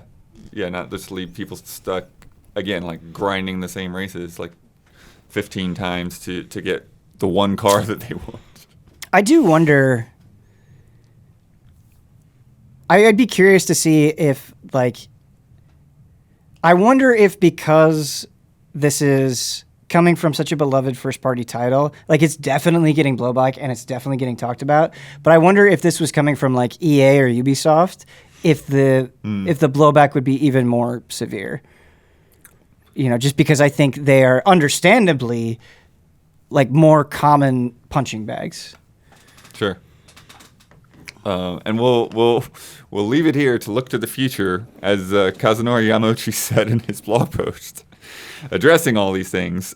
We would really appreciate it if everyone could watch over the growth of Gran Turismo 7 from a somewhat longer-term point of view. Sorry. That is classic.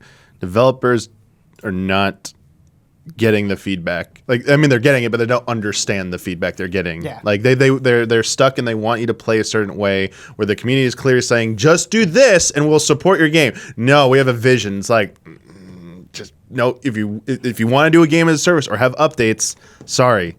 Community feedback. The ones who are going to be paying you need to kind of keep them happy. You know who's gotten a lot of community feedback? Oh yeah. CD Projekt Red. I bet. Who has announced that a new Witcher saga is in the works. So it's a saga. Yeah. Okay, because they just say it's not 5, right? Or 4. Sorry, 4. It's Right. not 4. Well, yeah, they haven't put a name on it, and they look really like they're just like planning stages, hiring stages. Oh, right? perfect. The planning stages. We're announcing the planning stages. But so what they've announced is featuring an image of a Lynx medallion in the snow, which is significant because nowhere in the books or in the games is there a Witcher school that's represented by a lynx. So like they're creating a whole new thing. Okay, I'll get people talking. Yeah. And then the other big thing that I think is very interesting in light of Cyberpunk is that they're going to be partnering with Epic and using Unreal Engine 5. So they're ditching their in-house Red Engine, which, you know, we've seen all the, the fun glitch videos and everything. I've made fun glitch videos out of Cyberpunk. And the quote here is, "It is vital for CD Projekt Red to have the technical direction of our next game decided from the earliest possible phase. As in the past, we spent a lot of resources and energy to evolve and adapt Red Engine with every subsequent game release. This cooperation is so exciting because it will elevate development predictability and efficiency, while simultaneously granting us access to cutting-edge game development tools." So they talked about not just doing a standard like licensing deal with Epic. It sounds like they're probably going to be working with Epic to like take Unreal Engine 5 as it is and sort of customize it to their needs. So this seems so important. And this seems like the thing, like the age-old story of so many development teams just being stymied by their in-house engines. Like the most famous one of the years of past was the Square Enix using Crystal tools and their own engines, and then finally embracing Unreal for like Kingdom Hearts 3, for Final Fantasy VII Remake, and it was turning out just fine. And I would even argue like even Battlefield with like or EA with DICE, the Frostbite, DICE with Frostbite. Them potentially might be able to like solve some of their development woes if they would just embrace something that's more widely used, that has a little bit better support. Because how much time does I understand the benefits of it, but how many time and resources are put into that, which could be put into making the game potentially better? I don't know if they're all the same people that would necessarily be working on the game, but it seems like so many troubled, high-profile games that have had this issue. When they switch over to like an Unreal Engine, it seems those problems seem to like go away, and this seems like it can only be good. I know people making fun of this announcement because like, haha, announcement when like we'll see this game in 10 years or something. But that right there, the Unreal 5 thing seems like the most important thing to take out of this. I completely agree with that, you, Damiani, but I hope just based on the examples that you mentioned, that this is a lesson that is being learned. That's true. And so Yeah. that hopefully these engine problems across the entire game industry, we'll hear these stories less and less. Good point, because they wouldn't. I don't think they'd just be saying this, but like they need to prove themselves with the next game. Even just using Unreal Engine 5 and having this in, like that they're saying the right things with that. But man, like it's they better fully realize that potential, because after coming off like Cyberpunk, it's like you really need to get this right. And this is the expected move. We all knew it was going to be like a Witcher game to follow up with this. It's going to be. There's supposedly still some Cyberpunk multiplayer thing out there too. I don't know when that's happening. Sure, yeah, it's still in the same world, and they still have ways to go to rehabilitating the Cyberpunk game's image, but this is something I think that really can turn around for them. Like, they've had like a lot of rough times. They've had a lot of bad PR. A lot of it was self-inflicted. Almost all of it was self-inflicted. But I mean, there's nothing to say that they can't like learn from their things. But as Ben said, like, I think they have a history of saying the right things after they make a mistake to try and like assure people. But then it like hasn't followed. Like with Cyberpunk, it hasn't like kind of like they haven't followed through on it quite. To satisfactory levels. So a lot of eyes are going to be on this to make sure, to see that like this could be the turning point, because it's obvious as hell. If they get this wrong too, like I don't know what's going to happen with them. That's the thing. Like Cyberpunk is at least like it's a different franchise. Yeah, there are people like us that are very well aware of the developers, but a lot of people like to them it's just a new big game. Whereas like Witcher, like it just gone from strength to strength to strength. It's like. The first game had its issues, but it was good, and then the second game was way better, and then the third game was way better than the second game, and and now it's still pretty high place with the TV show. The other thing, so that's actually something I wanted to comment on. I had a very a moment over the holiday break where I was like, whoa, like it really caught me off guard, because I was talking to the husbands of some of my wife's friends, and they were talking about The Witcher, and they were like super into the TV show. And one of the guys was like, oh yeah, I'm listening to the audiobooks. I'm like, oh cool, have you played the games? And they were like, no. And like I don't think that is weird in a vacuum. It's just coming from like this side, I just like, I can't imagine having like no experience, but I bet that's actually probably true for so many people, where like Witcher is just this giant brand. It's not just the video games, especially anymore with the Netflix show. Exactly. The opportunity they're going to have with the next one's going to be huge, because there's going to be so much more awareness. Like those friends that have not even touched it, they might see the new entry for this and be like, holy crap, like that's like it's a watershed moment for them to jump into that game. But the flip side, if it's not good, like this brand's being built up, that might cause like that's another thing that could backfire on them, as well as like that branding might be potentially, I don't know how the contract is, they could have it stripped from them. It's like, hey, you guys, like you're damaging this brand potentially. I think the contract's probably pretty ironclad, but I don't know the details. They seem to have a lot of freedom to do what the heck they want. Yeah, these games have been like steadily improving, and they have such a reputation. The one thing I will say is the thing I keep constantly hearing about these games is that hopefully the combat is very good in the next installment. I've heard like the combat is the weakest part of the Witcher games. It's very not as bad. It's not very. I don't know if unique's the right word, but it's very going for a certain thing that doesn't always click with people. And like, and for me personally, it's like it took a while even playing it to like, now it clicks with me. Now I get it. But, like other people, it just doesn't. It just never does. Or, like I remember Huber and Brad, it was just like they just mashed their way through it and they didn't worry about too much about some of the other factors. So it can be a little overwhelming with some of the things that they try to do in there that are cool ideas in terms of like potions and spells and all of that. But it's still weird because it feels like this in between place between like more straight up RPG system and an action RPG system. So it's kind of weird middle ground, and that's what I mean about like whether it clicks or not. Because like if you play it expecting like fully action oriented combat, it's gonna feel a little off. Do you think they'll maybe? Whereas it's more where it's not, but it's not quite like a like a Diablo or like a other type of action RPG either. Do you expect them to? I mean, I think Do you expect them to tinker with it a bit for the next one? I think that it's been enough time, Okay. and so many people have left that company, like since that time that it's pretty much a pretty. Yeah, there's a lot of new people in there at this point, and they're hiring for this game.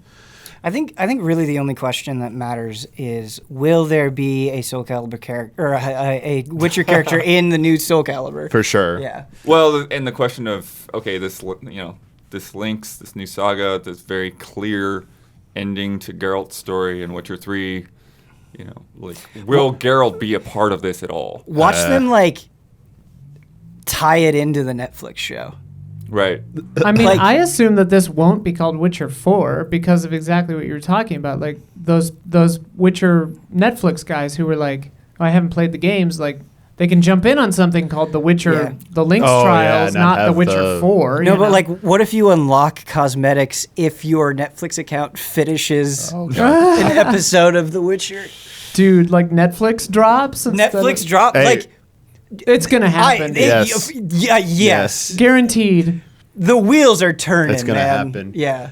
In Witcher is also pretty revered, especially the third one for it's like world design, and it's questing. I mean, but it's been a while. I mean, do you think it's going to be a pretty tall order for them to deliver something on par with what they had in the past, especially so many games that have come out that have really pushed the envelope? There's definitely been a lot of games that have learned from it. I think it's still it's the side quests and stuff still really stack up well to anything that's out today. But again, it's with the staff turnover and stuff, I think there's some challenge there. But for all of Cyberpunk's issues, like the side quests and the attachment you get to characters, absolutely is still a strength of that team. So I think they can get there on that, but similarly, Cyberpunk's weakness is probably combat. Yeah, it is. You're totally right though, because my favorite stories in Cyberpunk and Witcher 3, what I played of it, which is 20 hours, which is for that game not much, but the side stories were so good. They're really good at those little compact things. Yeah. So yeah, we'll see. I think that. Ciri could still be, that was the thing we thought that, when Witcher 3 ended, it's okay, next game will probably focus on Ciri, but the Lynx medallion makes it this could be them starting a new school, maybe Geralt is the old man trainer, I don't know. Batman Beyond style. Right. Yeah. That would be kind of fun, actually, man. Or maybe, Ciri starting her own school, or...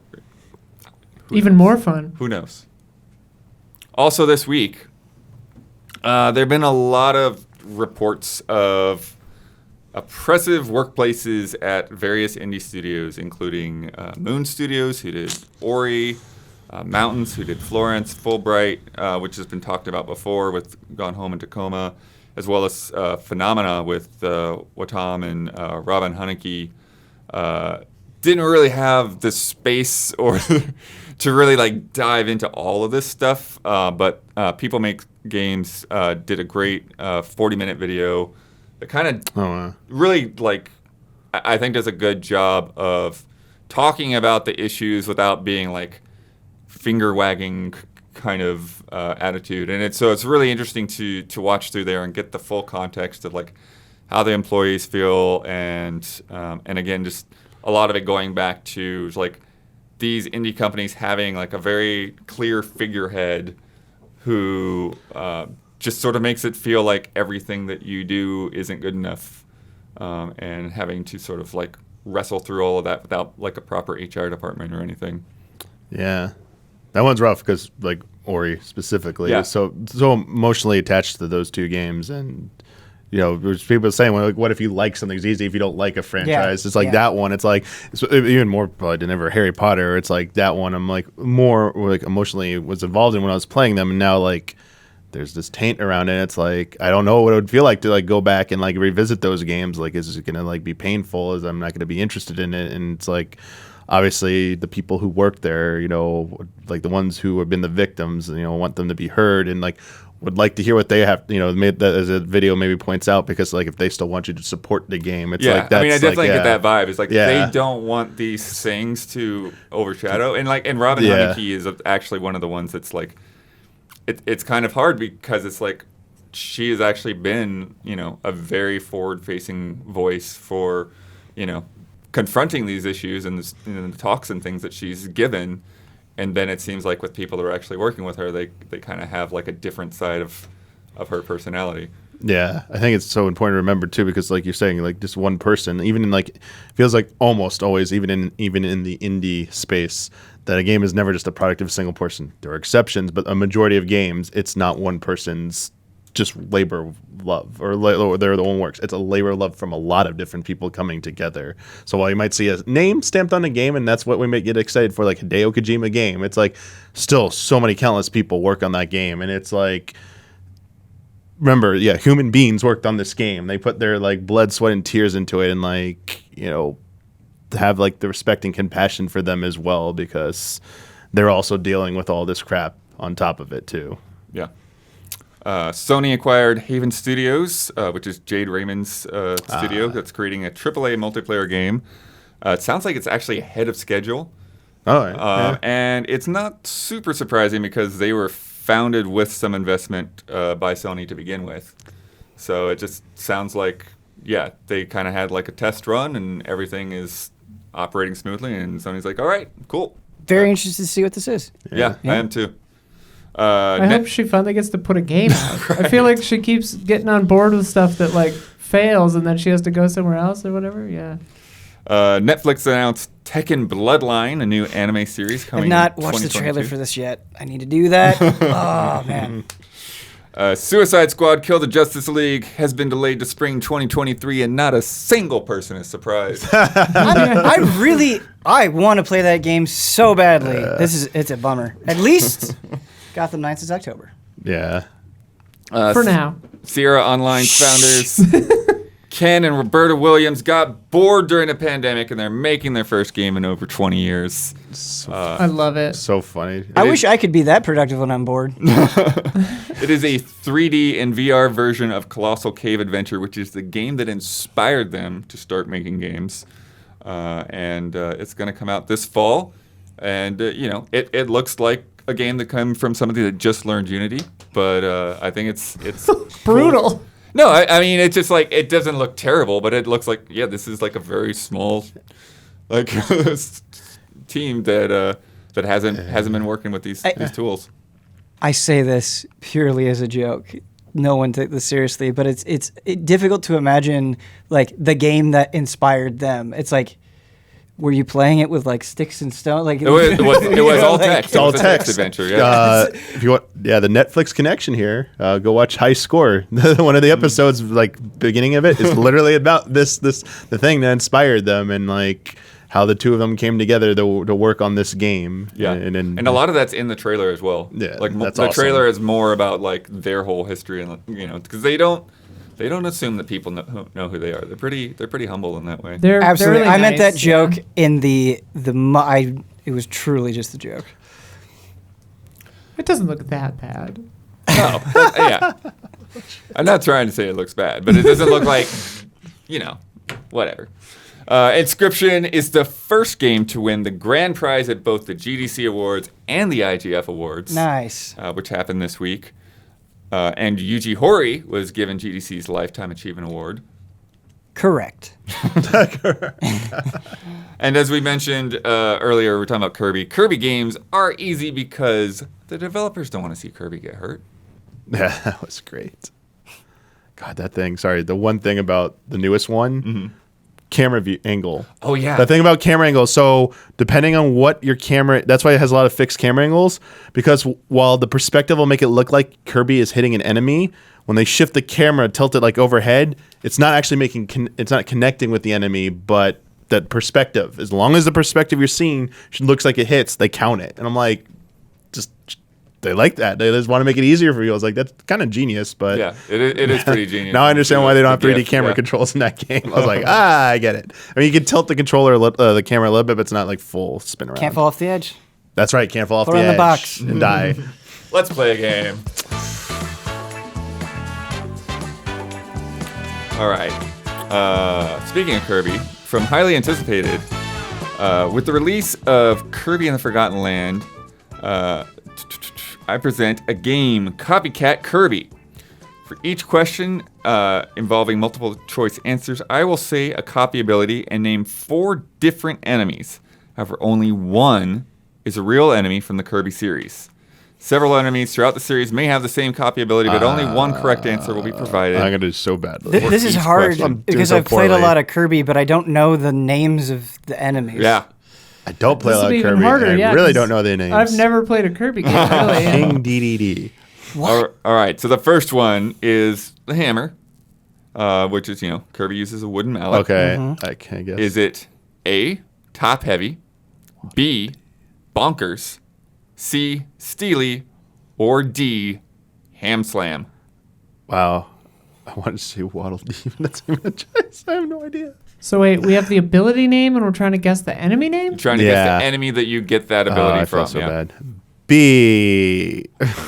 For bad. It's B. It's Okay. bonkers. Wait, let everybody before you say the Okay, characters. okay, Let okay. everybody get in. Yeah, B. B. I was gonna guess B. That's why I'm salty. 2 is stone. Kirby turns into a rock and is impervious to most damage. That's down B in Smash Brothers. Also, a cool thing with that, with a lot of Kirby games, is that Kirby will turn into various things like statues and stuff. Oh. And there's some in like Kirby Superstar, I forget exactly what they are. I think like Samus or something. But there's like a very low percentage chance of getting some like very special Oh, I stone. remember that. Yeah. I remember that. Cool. Like mine from King of Fighters. And so I remember there was one time in GT where we had to get footage, and so I'm just like there, just doing the stone over and over again. Until you were we getting get the stoned. Bloodstone. We knew it. We got it. We knew We it. got it. So, anyways, F-Zero. who gives you the stone ability? Is it A, Rocky, B, Minor Earl, C, Gravel, or D, Pop Rock? I'll go with D. Same again. A, Rocky, B, Minor Earl, C, Gravel, D, Pop Rock. Gravel? I feel like Minor Earl is the most creative name there. It would be hard to come up with on the fly, so I'm gonna go B. It is A, Rocky. Wow. Dang. It seemed too obvious. The only one we didn't choose. 3, Sword. The classic sword when Kirby looks like Link. Yeah. Do you get that from A, the Slicer Knight, B, the Metal Knight, C, the Blade Knight, or D, Fight Knight? I think it's C. It is C. C. Ben got that out first. Oh, yeah, I was supposed to wait for Isla. Oh, I'm fine. I'm fine. I like C. C. Bloodworth. C. Final answer. Chat, it was C. 4, the Bomb. Oh. NFL Blitz. They're in Forgotten Land. A, Blastoise. Yes. Wait a minute. Yes. Not that one. Toys. Wait a minute. Yes. Wait a minute. Yes. B, Boom Boom. Oh. C, Diana Might. Oh my God. Or D, Poppy Brothers Jr. Oh, I think it's D. I'll go I with really C. want I'll it go to be with C. I'll go with C. I'll say B. It's D. Yeah, that one I knew. good job. That one I actually knew. Yeah. Good drag queen name, the C. 5, Mini. Kirby turns tiny but is unable to attack. I don't remember this What? at all. Is it A, Small So, B, Tiny Tuna, C, Slim Tim, or D, Mini? D. A. Please be B. It's D, Isla. Woo! I got one. Mini turns you mini. Slim Tim though, great, good one. 6, one of my favorite abilities we talked about too recently on the podcast. Cook. Kirby cooks his enemy in a giant pot and turns them into actual food. Is it Super Smash Bros. Gruesome. A, Clad Iron Chef, B, Filet Mignon, Wow. C, Smorlax, or D, Chef Kawasaki? D. Ooh, A. Read them one more time. I'm sorry. Clad Iron Chef, Filet Mignon, C, or Smorlax, or Chef Kawasaki? I really want it to be B. Yeah, it could be filet mignon. It's D, Chef Kawasaki. Wow. I got that one. The Whip. Ooh. Did you get that from A, Simon, B, crack tip, C, whippy, or D, lashes? I know this is wrong, but I am choosing Simon on purpose. I'll go with B again. Lashes? It's whippy. Whippy! No one got it. Dang. Don't care. You do get it from Simon and Smash Brothers, though, right? Probably. Yeah, Probably. probably. Fighter, when Kirby gets the martial artist abilities. I think I might know this one. Little too. Mac. Do you get that from A, Knuckle Joe, B, Fisticuff Rodney, C, Sparring Sally, or D, Little Jack? It's Knuckle Joe. I'll say Knuckle Joe. He seems Yeah, confident. hey. Yeah, it's Knuckle It's Knuckle Joe. Joe, yeah. 9, Ice. Kirby can Ooh. freeze enemies. Is that from Slippery Pete, Chill Axe, Blizzard Sphere Doomer, or Freeze Easy? D?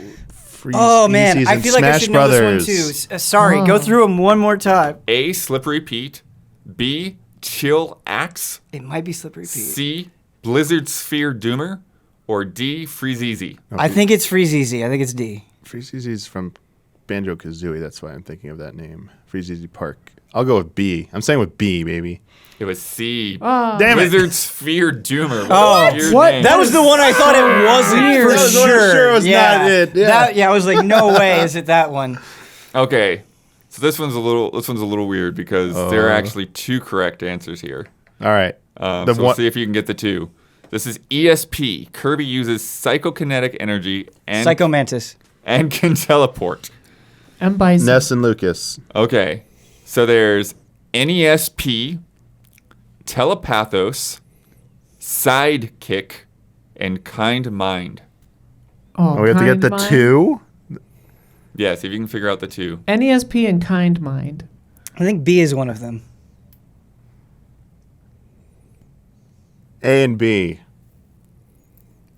You have your other one? And my second one, I don't remember what C and D were. C and D were Sidekick and Kind Mind. I think A and B are my two choices. Yep, it's A and B. Yay. Ben, you won overall. Yeah, NESP is apparently Now I get to review Kirby. an Earthbound reference Oh, Oh, nice. funny. for Ness. It's time for Love and Respect.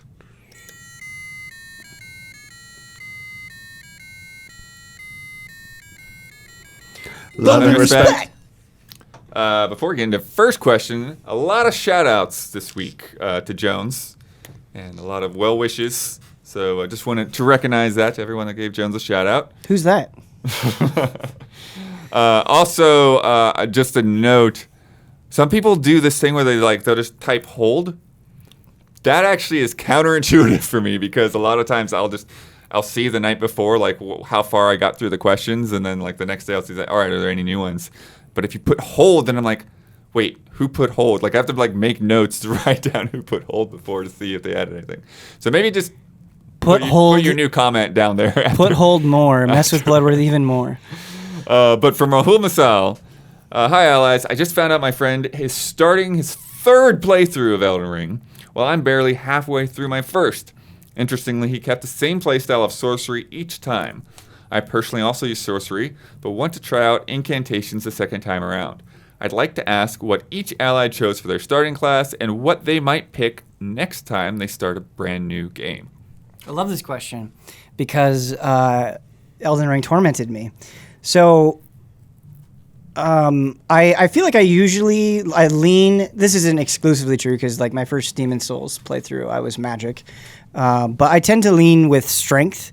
And so I was specifically, I want to do magic, part leaning on sorcery.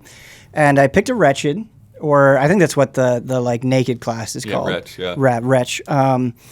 And you can see this happen on stream.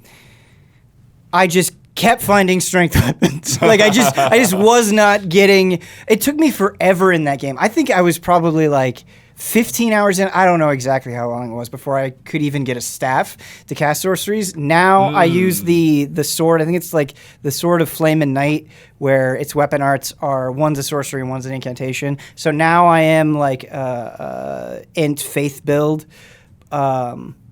Mostly, I was strength and then I respect, but yeah, that's been kind of my journey in Elden Ring. So next time, I think just because I haven't like messed with it at all, maybe Dex would be what I would lean to. It's strength and dex, and then I don't even remember the name of my starting class. I was going to say Vagabond. That's a different game, I think. No, I think Vagabond is one of them. Okay, I think you're right, yeah. Then I think it was Vagabond. And I was just like great sword and shield the whole time. I tried out some of the other stuff, but stuck with that. And now, like third playthrough, I just started my second playthrough, just went dual wielding like great swords. Just was able to pump up my stats enough. Fuck, I want to do it. And I'm just like dual wielding and like just jump L1, everything dies in one hit. I'm like, yeah. And like bosses just and then man, like the Art of War, any of the blood ones, man. Because the first sword I used was just one of the starter swords, just like maxed out and put that Ash of War on there, and like just love seeing the HP melt when the effect kicked in. Now I'm like, when I'm using one post game sword and one sword from a certain boss, so it looks gnarly and cool. But I have enough int and faith and arcane to use almost anything else. Not everything, but like I just feel like using a different weapon now. It's just nice to have that, like the reward for playing the game long enough. I am a. Oh, sorry. I just want to say my least favorite thing in Elden Ring, or one of my least favorite things, is being like, oh, that spell takes like 5 more int than I have. I'm going to build up to it. And you build up to it, and you're like, man, this spell sucks. I am a Dex int build. I have 2 katanas, both with bleed, that scale Dex and int.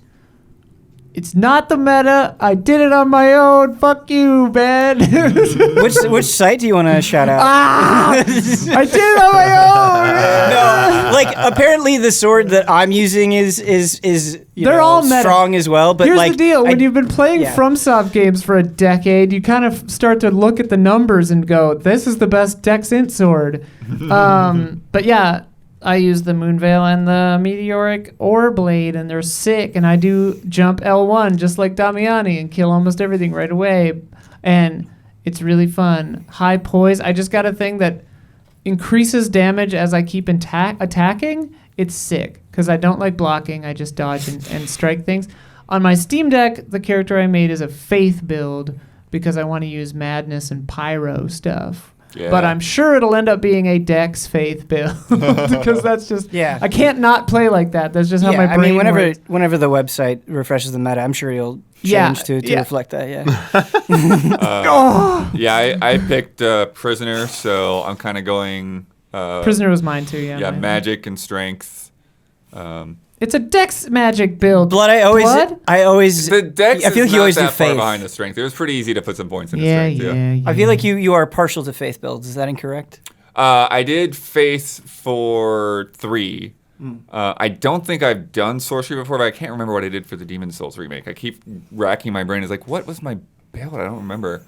But Magic and Demons is borked. It is real good. It is. I might have done magic in there, but I feel like just in general in the past, like I was less sorcery, more pyromancy. And then in 3 I definitely did like pyromancy and faith. But I found the mace, so I'm back on my crazy mace game. There's some wild maces in this game, Blood. I got one that I thought of you. It's ridiculous. Nice.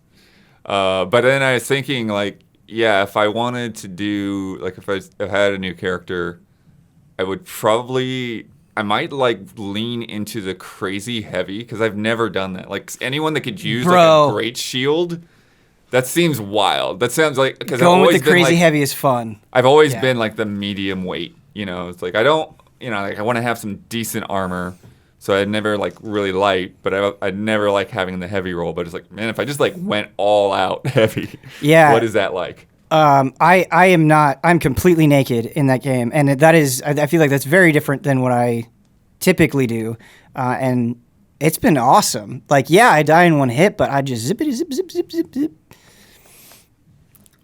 From Giant 49er fan. Hello, allies. I've been having this debate with friends about controller comfortability and our personal preferences. I have 2, more like 1.5, quick questions for you that will bring up nostalgia. What are your favorite/least favorite controllers of all time? And do you prefer the left joystick to be placed higher i.e. Switch Pro and Xbox, or lower, such as Sony controllers? I prefer the analog stick higher, so I'm definitely a Xbox Switch preference there. Though it doesn't, except for one game, it doesn't really matter, honestly. Worst controller. Which one game? Final Fantasy 14. Oh. Because D-pad is party targeting, and I hate it in spot it is. It's like feels weird. Anyway, but a lot of people just play mouse and keyboard, so it doesn't matter.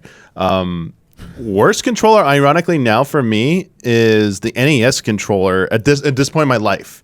It's so small, and those rough angles, those 90-degree angles are so brutal on me, like holding it now. It's not comfortable. Whereas like the Super Nintendo controller, like just adding those curves like made all the world of difference to me. So the ones I like use a lot, I don't actually like I mean, I'd rather use it replica like NES controller over like something else to play an NES game, but it's just not that comfortable anymore. Like as a kid, I don't remember it being a problem, but now it's like, dude, this doesn't feel good. Man, this is a tough question for me when it comes to like least favorite controller, because like as a kid I just didn't care. Like I was just happy to be playing games, so it's hard for me to like pick a definitive least favorite. But controllers that I have a lot of strong attachment to many controllers, such as the DualShock, for instance, just out of nostalgia. But I feel like the 360 controller is like extra special in a weird way, because I feel like the 360 controller sort of ushered in this era of just plug it into your PC, it works, bro. And so I'm really thankful for that. I feel like just controller support on the PC only got better after the 360 controller, and so I'm super thankful for that. And along those lines, I use the Xbox Elite 2 controller on my PC, and I fucking love that thing. Like the weight, just everything. That controller just feels good to use, so I really, really love that thing. It annoys me that on the Dreamcast controller, the cord comes from the bottom. That's just a bad design decision. It should definitely come from like the top somewhere. My entire life, I was very, very partial to PlayStation with the two analog sticks in the middle. Now, I really love the Switch Pro controller, and I really like the Xbox Series X controller. And so I think I'm honestly even on them. Like the DualSense and those two, I don't really have a preference. I could switch between them either way. I like the Switch like handheld mode. It's kind of fun.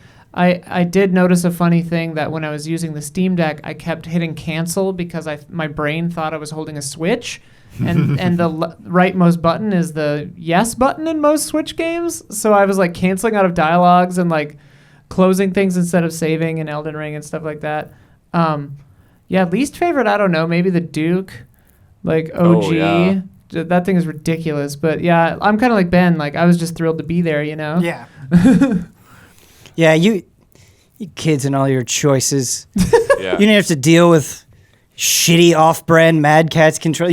Oh yeah, you wish you could be off-brand's Mad Catz bad. Oh, they were so bad. Just happy to be there, bro. So bad. So this piece of crap, I'm going to show the panelists, but you might have to look it up. Atari 5200 controller.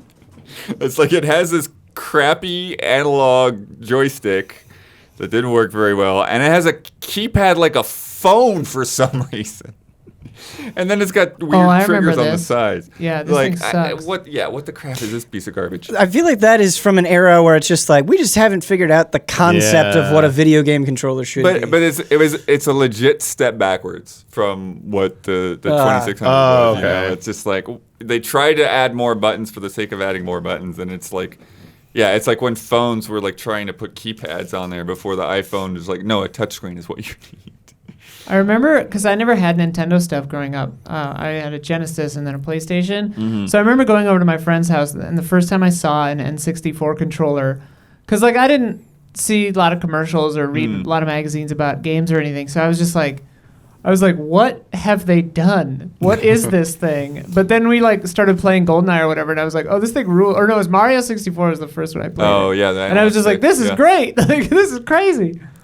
And then as far as like button preferences and stuff, I generally definitely prefer the analog stick to be in the higher primary position. Yep. The older PlayStation controllers can't stand it. But I think the thing that when you talk about the N64 controller, like the reason it's designed like a bizarro world like that is because it's actually kind of the right way to do it. Because like both the D-pad and the analog stick are in the primary position. You just like have to. It's like having two controllers merged together. Yeah.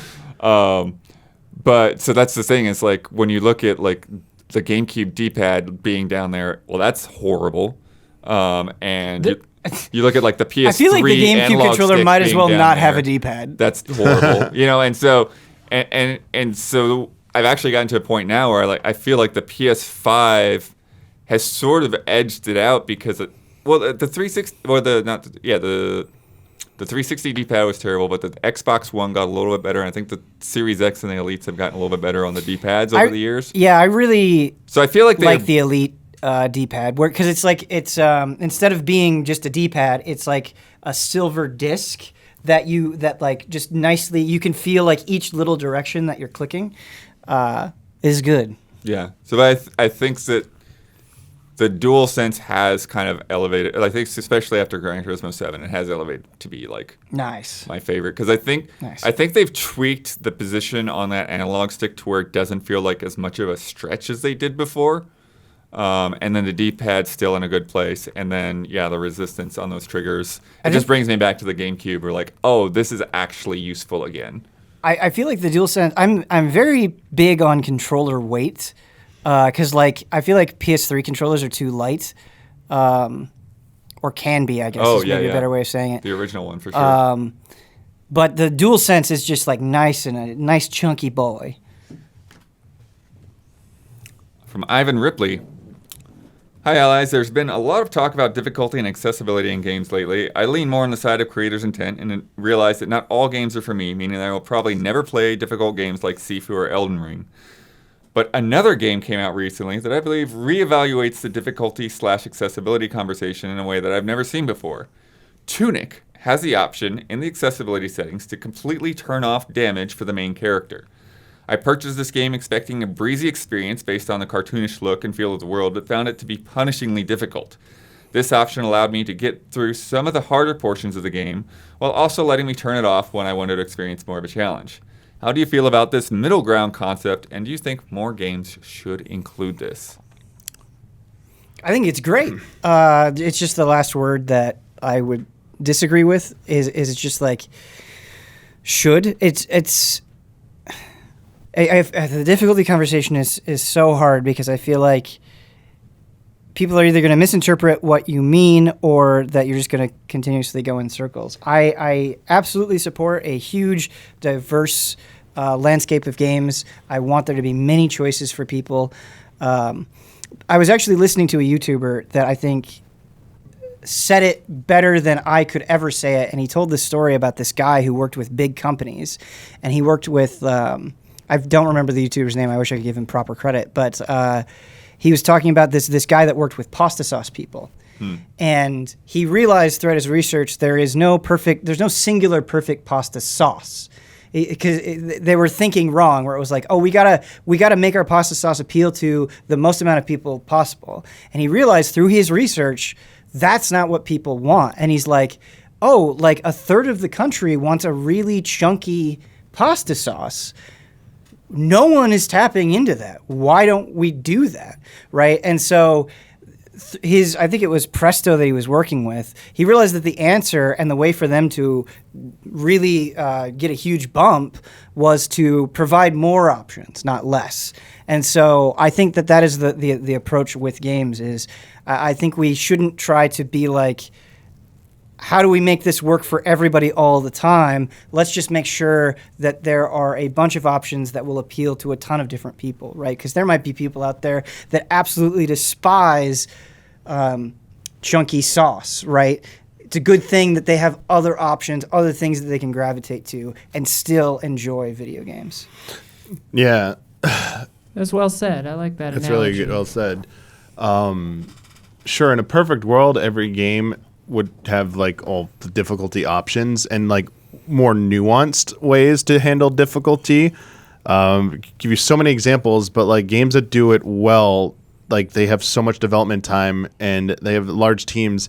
It's not as easy as simply like just making a new difficulty mode. And even like the argument of like, okay, even like a Soulsborne game, giving it difficulty options, even if they were to do it, like you're telling people, oh, we're not taking away the harder difficulties. The question then becomes, what is the normal difficulty again? Like what difficulty do I play on for this, the typical Souls experience? And like, sure, people write guides and stuff to explain to you, oh, if you want like what was equivalent to the previous ones, choose hard or this modifier or something. But that's something like people don't want to have to deal with sometimes. Like, no, I just want to play a FromSoft game and I know what I'm getting into. I don't want to have to tinker with these options ahead of time.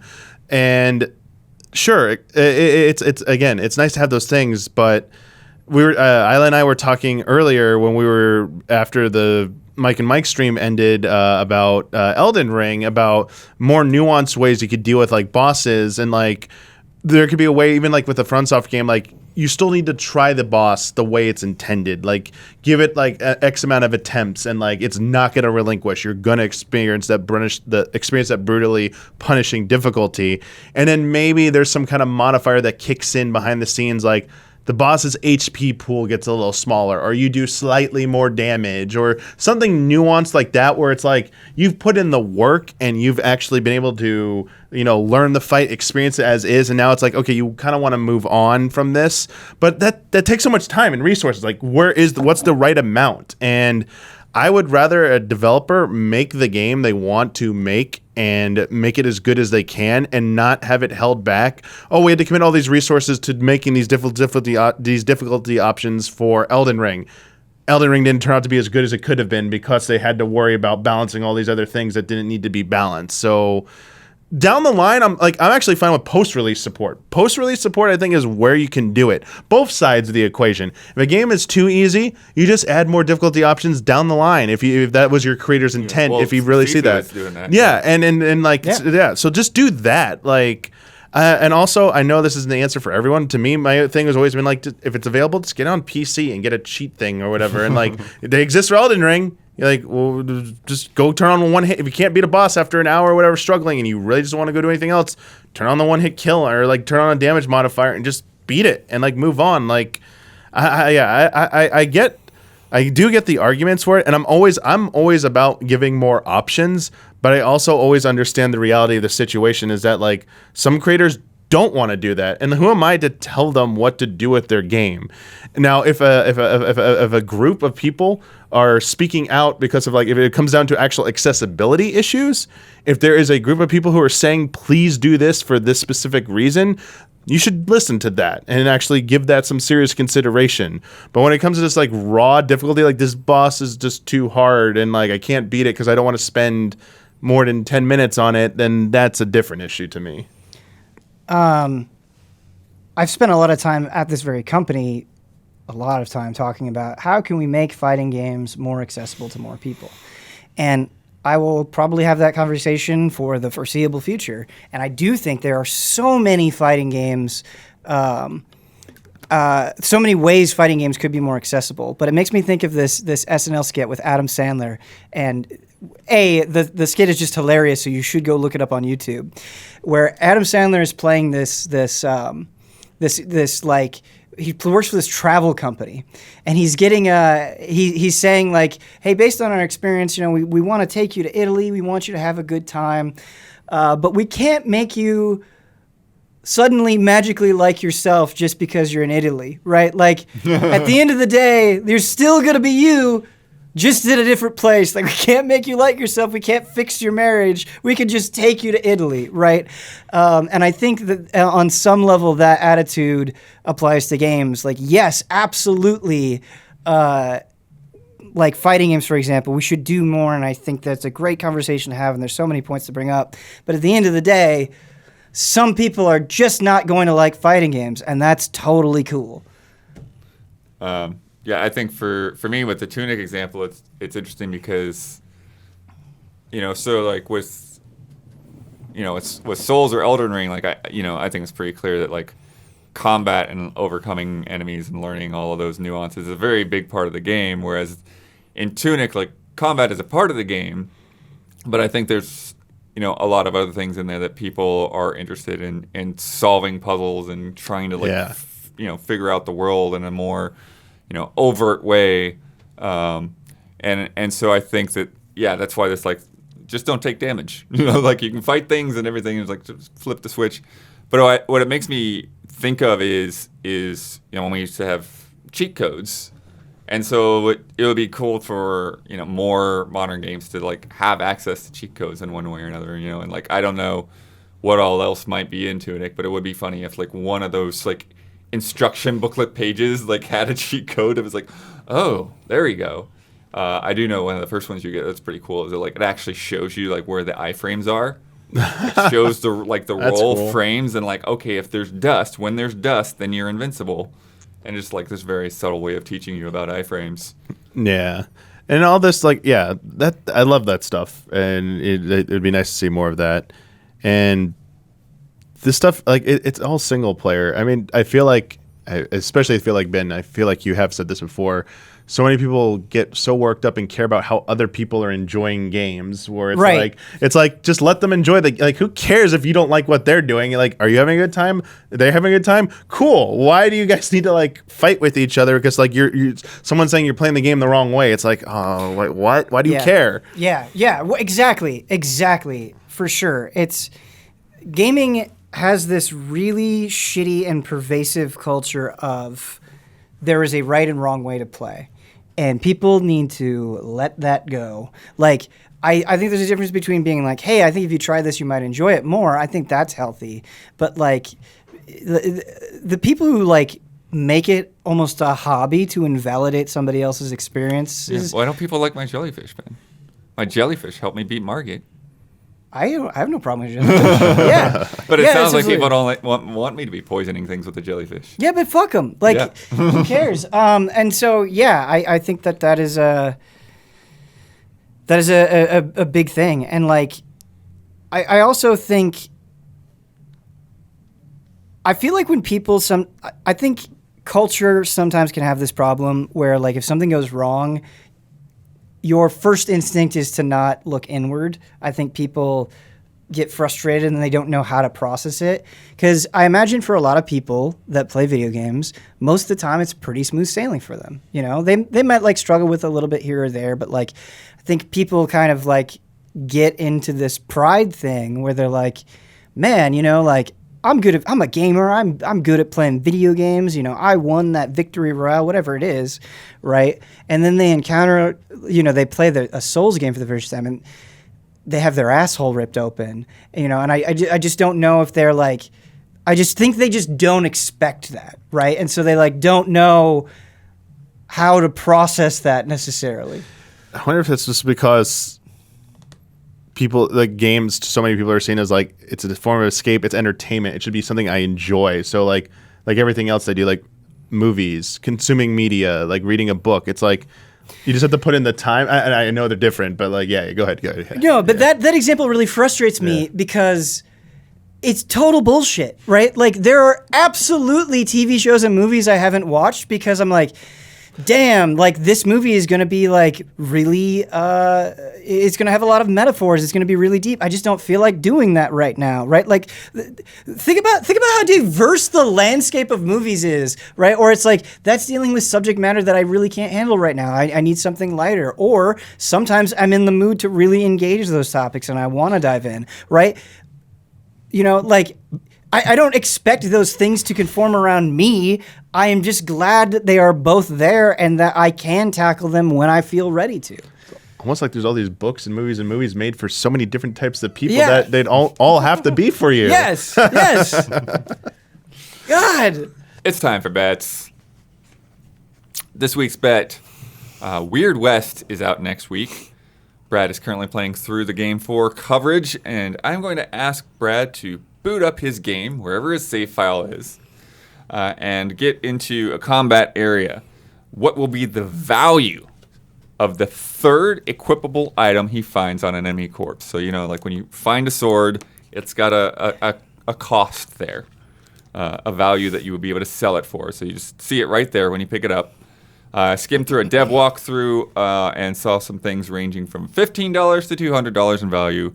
But who knows how far they were into the game, and who knows how that'll compare to where Brad is when we have him pick it up next week. So, Damiani, what's your bet? I went with $15. Going with that low ball, 15, okay. Yeah, I guess it could be lower. Ben? $60. 60. Isla? $67. Whoa, that's close. You meta son of a gun. I'm sorry, I boxed you out. And then I went high, 650. Wow. She says hi like that in the American Dragon Tattoo, and I always found that very charming of her character. I might have seen that once. That movie has one scene that was very hard to watch. It's a very intense movie. It's a very intense movie. All right, last week's bet. Kirby and the Forgotten Land is coming out this week, and I went to the top 10 reviews on OpenCritic, and I wanted to see how many times I would find the word mouthful. Oh, yeah. Yeah. Brad bet only twice. That's too low. Huber bet 17 times. Okay. That might be too high. Isla bet 22 times. And I bet 27 times. It's at least going to be 10. So there were two small snags, but I figured out all the variables here, right? So for one, I had a question like, okay, well, should I count the info boxes? You know, the kind of like pros and cons boxes and summary boxes. Yeah. So you guys think we should? Okay, that's good to know. I mean, my team has the high, so definitely. And then the other thing I was wondering is like, well, do I count reviews in other languages? Because that just seems weird. But they were like thrown in the mix there. The 10th one was a Spanish language review. I think that definitely makes things very complicated. Yeah. But, yeah. So, but I have the numbers for all three scenarios. So the least applicable, which would include a Spanish review and exclude the info boxes, came to 39. Okay.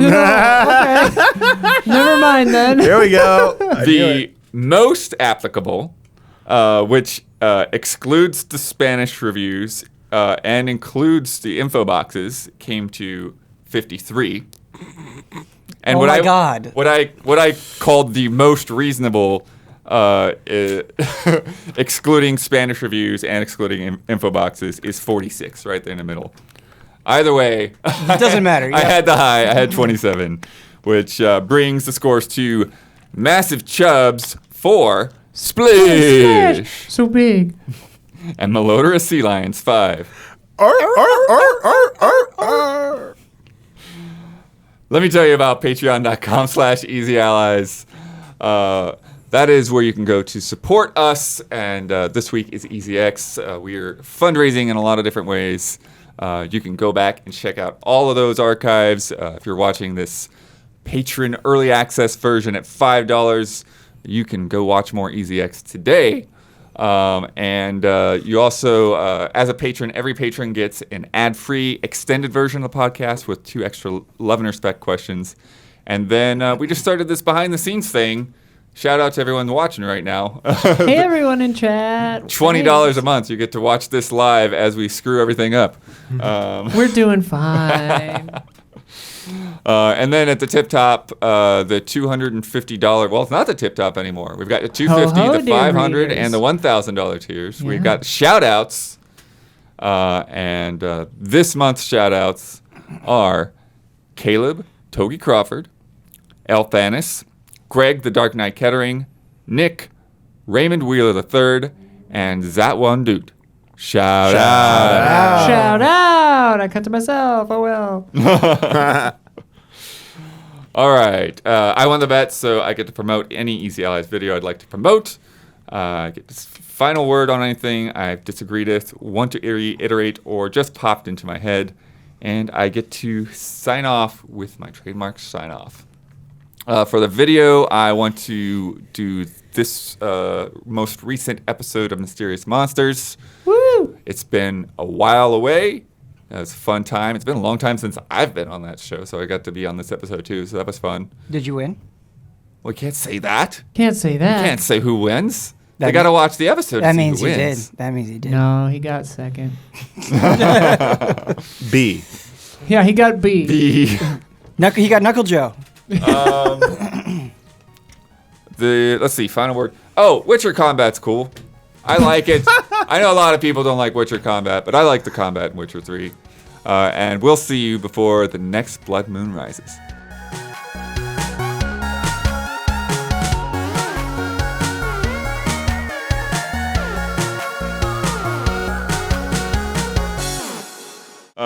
Isla is now a massive chub. Baby, apple, baby, elephant.